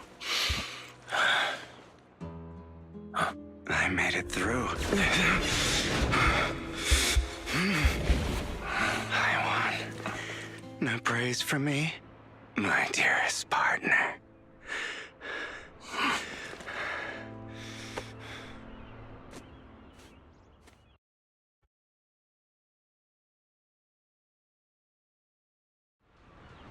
This is just like what I saw in my dream. I guess there are still some lingering side effects.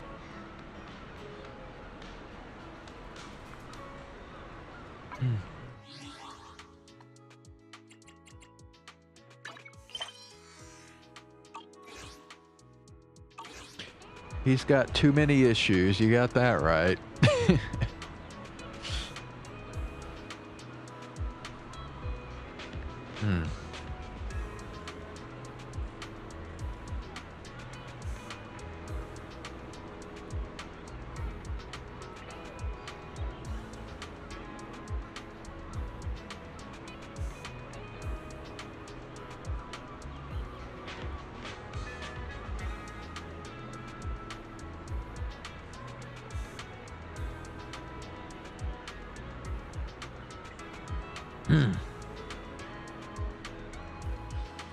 All right.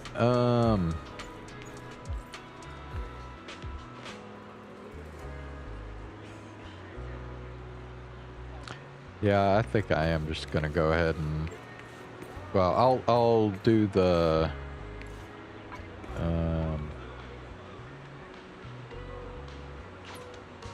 I'll go ahead and do the whatever, the daily errands, but yeah, after that I'm gonna just go ahead and switch over to the VR game.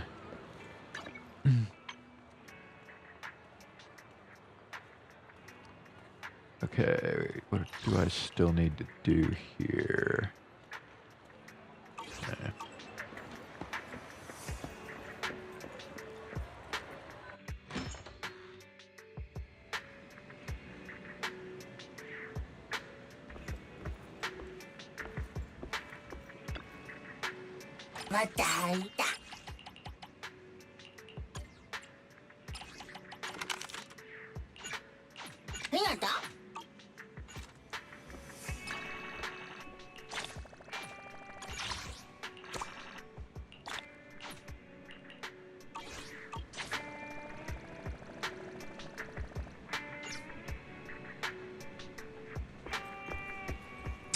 Wait a sec, I just realized something. Since I'm going to be gone the next few days, there may not even really be any point in doing any of this.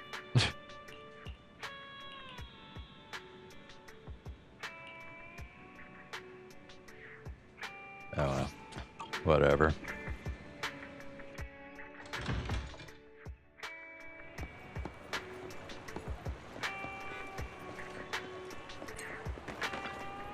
A hot cup of coffee isn't just for the birds.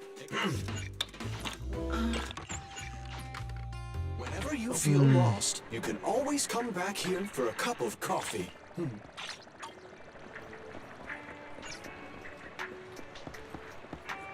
the hell are these two dudes doing here?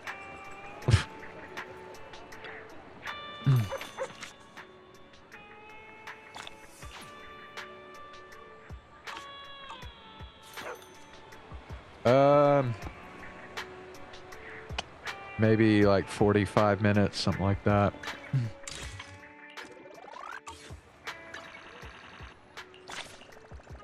Oh wait, you mean on vacation? So I'm gonna be gone until next Tuesday. So I'm gone for like 4 days. Yeah.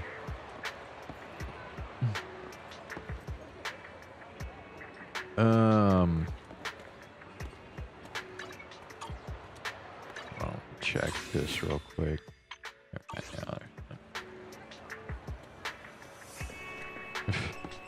Yeah.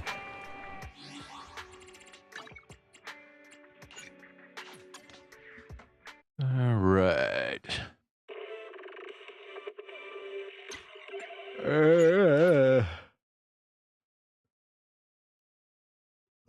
Okay, give me a couple minutes to set the VR stuff up. I will be right back.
Okay, I'm back. God dang, I'm sorry about that. The battery on my headset might be fucked. I mean, that would, like, how long was I on there? Like 10 minutes? That was fucking ridiculous. 10 minutes and the battery already fucking died. Yeah, something screwed up there. That fucking sucks. Okay, well, I don't really have anything else.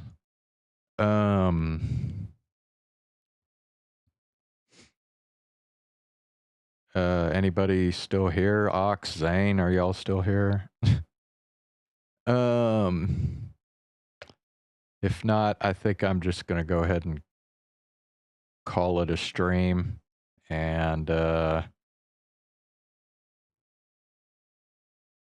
yeah.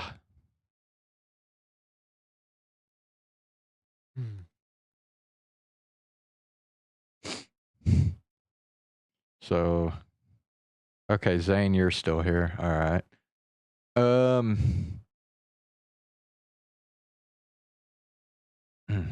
Okay. Well, anything else you want to do here before I cut off here? Any VTuber clips or anything you want to look up? Trying to think if there's anything else really to talk about.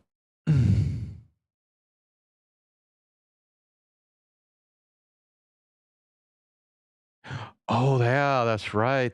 Yeah, Gargura song. Okay, yeah, let's do that.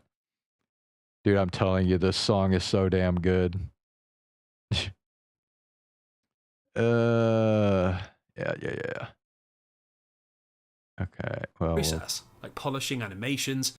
Okay, we'll come back to that later. Ina is streaming.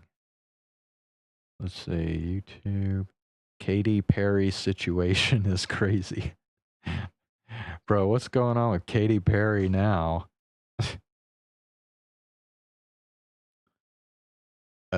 Bales released a new cover song with Mume.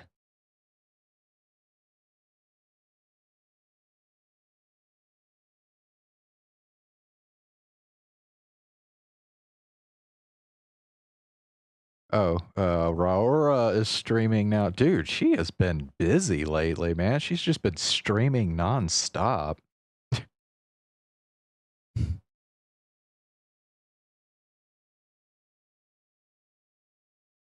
Who cares about Katy Perry?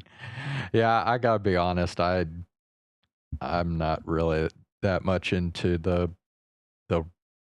her going into space shit. I don't really care.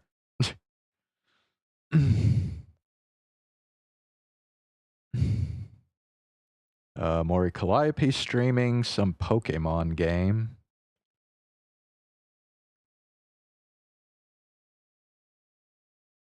Oh, that reminds me, dude. You know what else I found out when I was doing some research about different VTubers? Okay, so I found out, if I can remember, was it? Oh, shoot, I'm not going to be able to remember now. Hold on a sec. Let me look it up real quick. Let me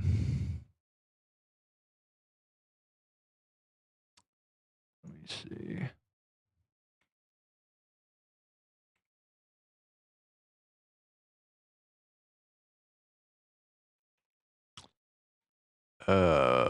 It was Renai. Yeah, this should be it. Okay. Yeah, this is it.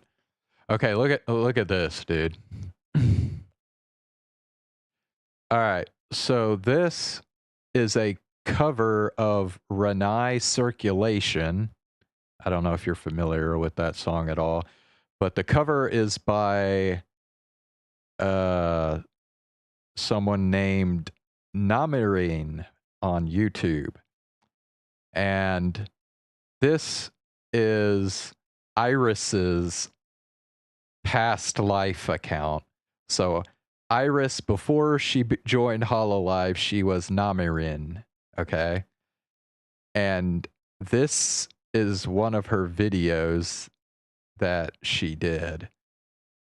It's a cover, her cover of Renai Circulation. It has 174 million views. Okay, this is 7 years ago. 174 million freaking views, bro. Do you know how insane that is? Okay, just for comparison, let me show you Iris's most viewed video. Popular. Iris's most viewed video is her song Carbonated Love. It has 4 million views. Like, what the fuck, bro? How the hell is it she, like, even before she joined HoloLive, she had a video with that many freaking views that, like, where, like, her HoloLive VTuber can't even come anywhere fucking close to that. Like, it makes no sense, bro. How is it that she has 174 million views on a video that came out before she even joined HoloLive? That's, yeah, I don't know, dude. That's just crazy. Anyway, I just thought that was interesting. Okay, I will go ahead and play Gargura's new song now.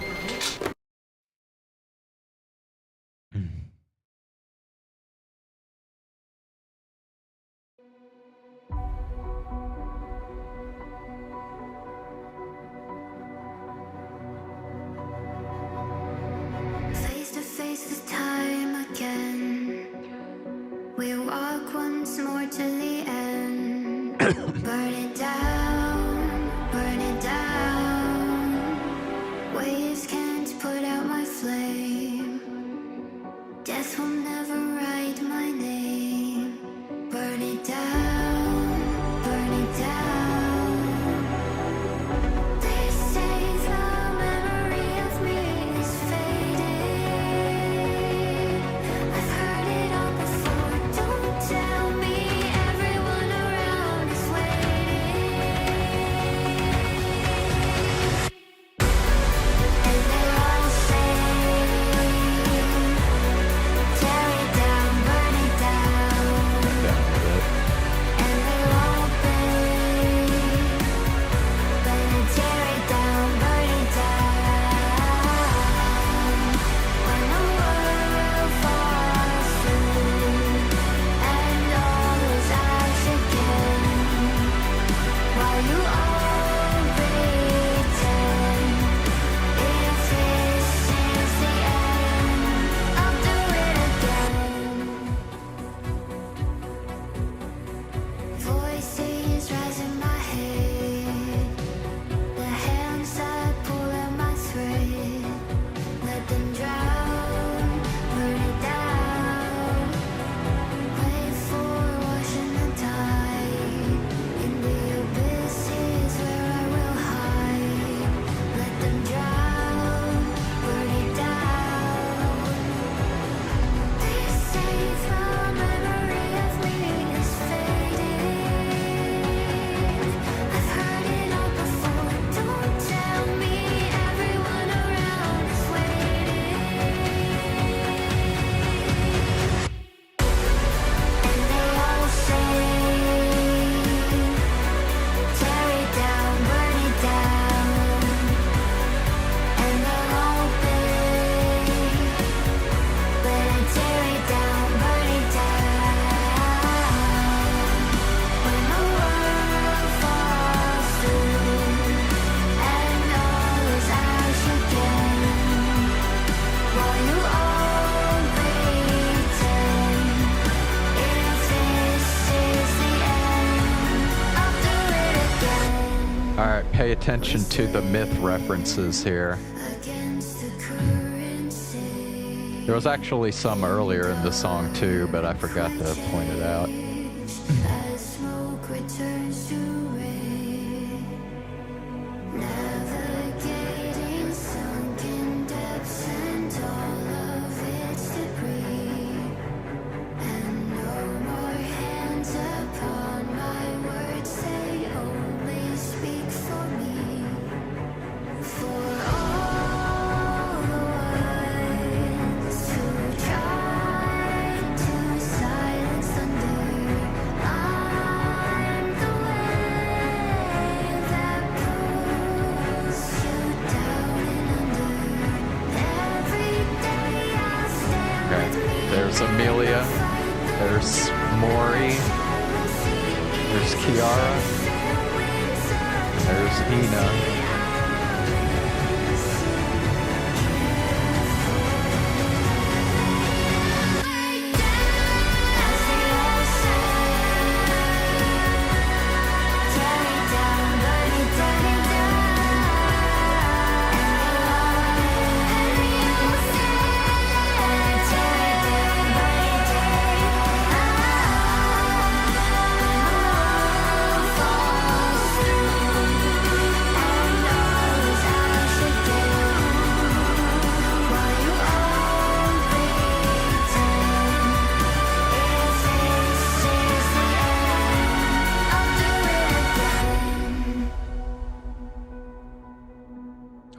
Chills, man.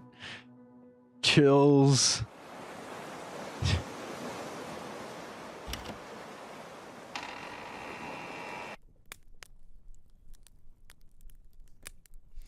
All right, man. What do you think? Is that not just like an awesome song?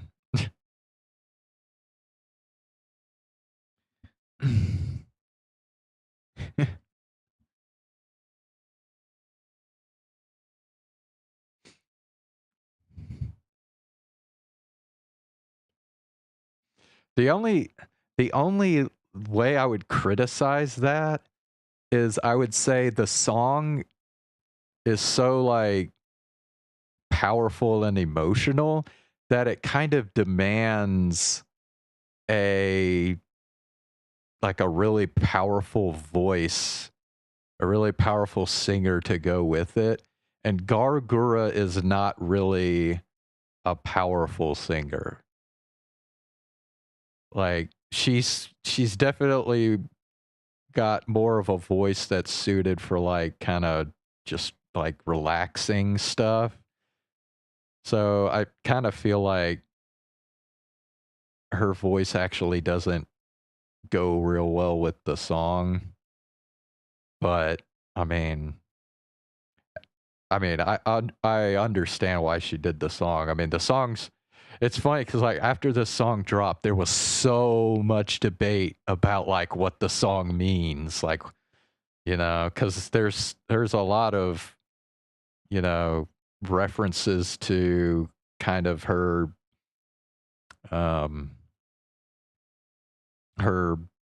career with Hololive, so I think yeah, the song is really supposed to be kind of like an expression of like especially probably these last like 3 years, like how much anguish and pain she kind of had to go through just to kind of force herself to stay with Hololive, because I really think that Gargirl wanted to leave sooner. I mean, that's why she like barely streamed for like 2-3 years. I really think she wanted to leave probably maybe even like 2 years ago, but she forced herself to stay. And so the song's kind of expressing like what kind of the noise that was going on around her, like what people were saying about how she should stream more and stuff, and how much it like upset her and made her feel like she was kind of forced to do something she just wasn't really that into anymore. I think that's probably the best explanation. I don't know. What did you think? Do you have any kind of interpretation of?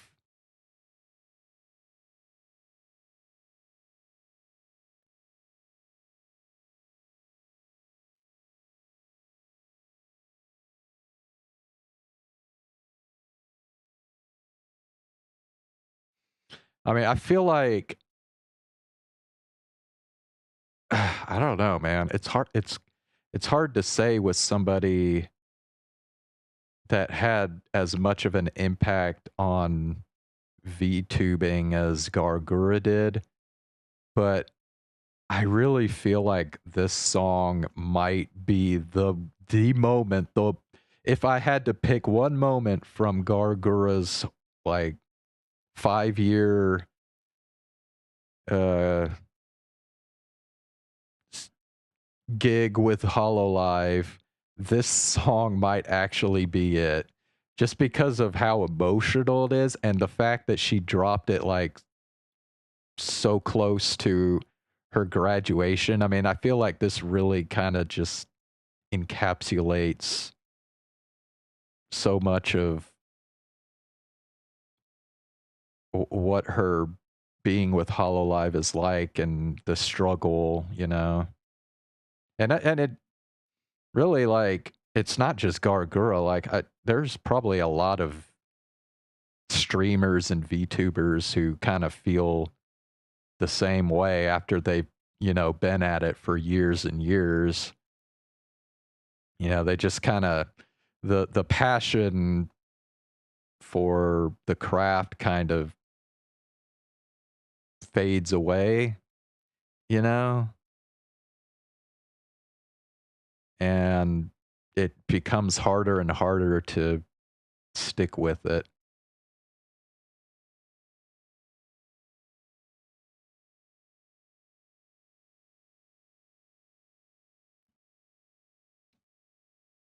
But yeah, I don't know. I just think after Gargura graduates, when I think when I reflect back on her career, I think this song is gonna like be at the forefront of that. I'm just gonna keep going back to this song right here because man, it is so good. This song is so good, man.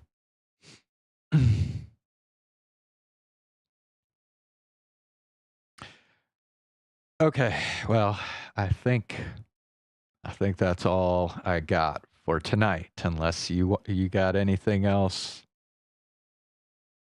you want to talk about.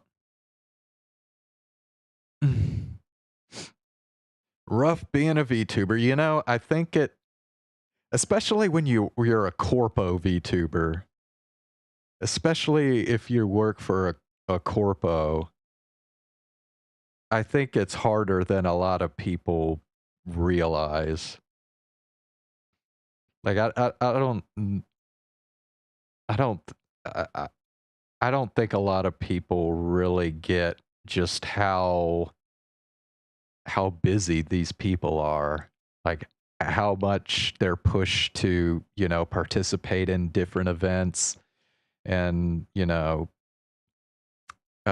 musical performances and all that kind of stuff. Um yeah.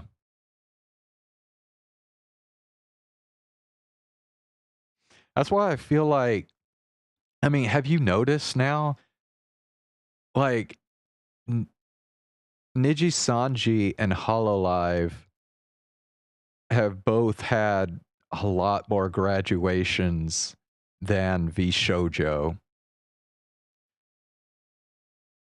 Think about it. There've only been 3 people that have left V Shoujo since it started, which is Nyanners, Vebe, and Silvervale. Those are the only 3 people that have left V Shoujo since it first began. And I do realize that both Hololive and Niji Sanji have like way more VTubers than V Shoujo does, so obviously they're going to have more graduations too. But still, I think part of it too is that, you know, with V Shoujo the pressure just isn't as high. You know what I mean? I think with V Shoujo the VTubers in there are a lot more free to do what they want, pursue their, you know, their own passions and their projects and stuff.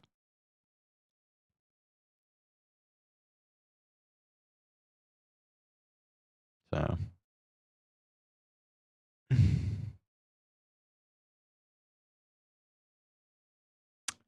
All right, man.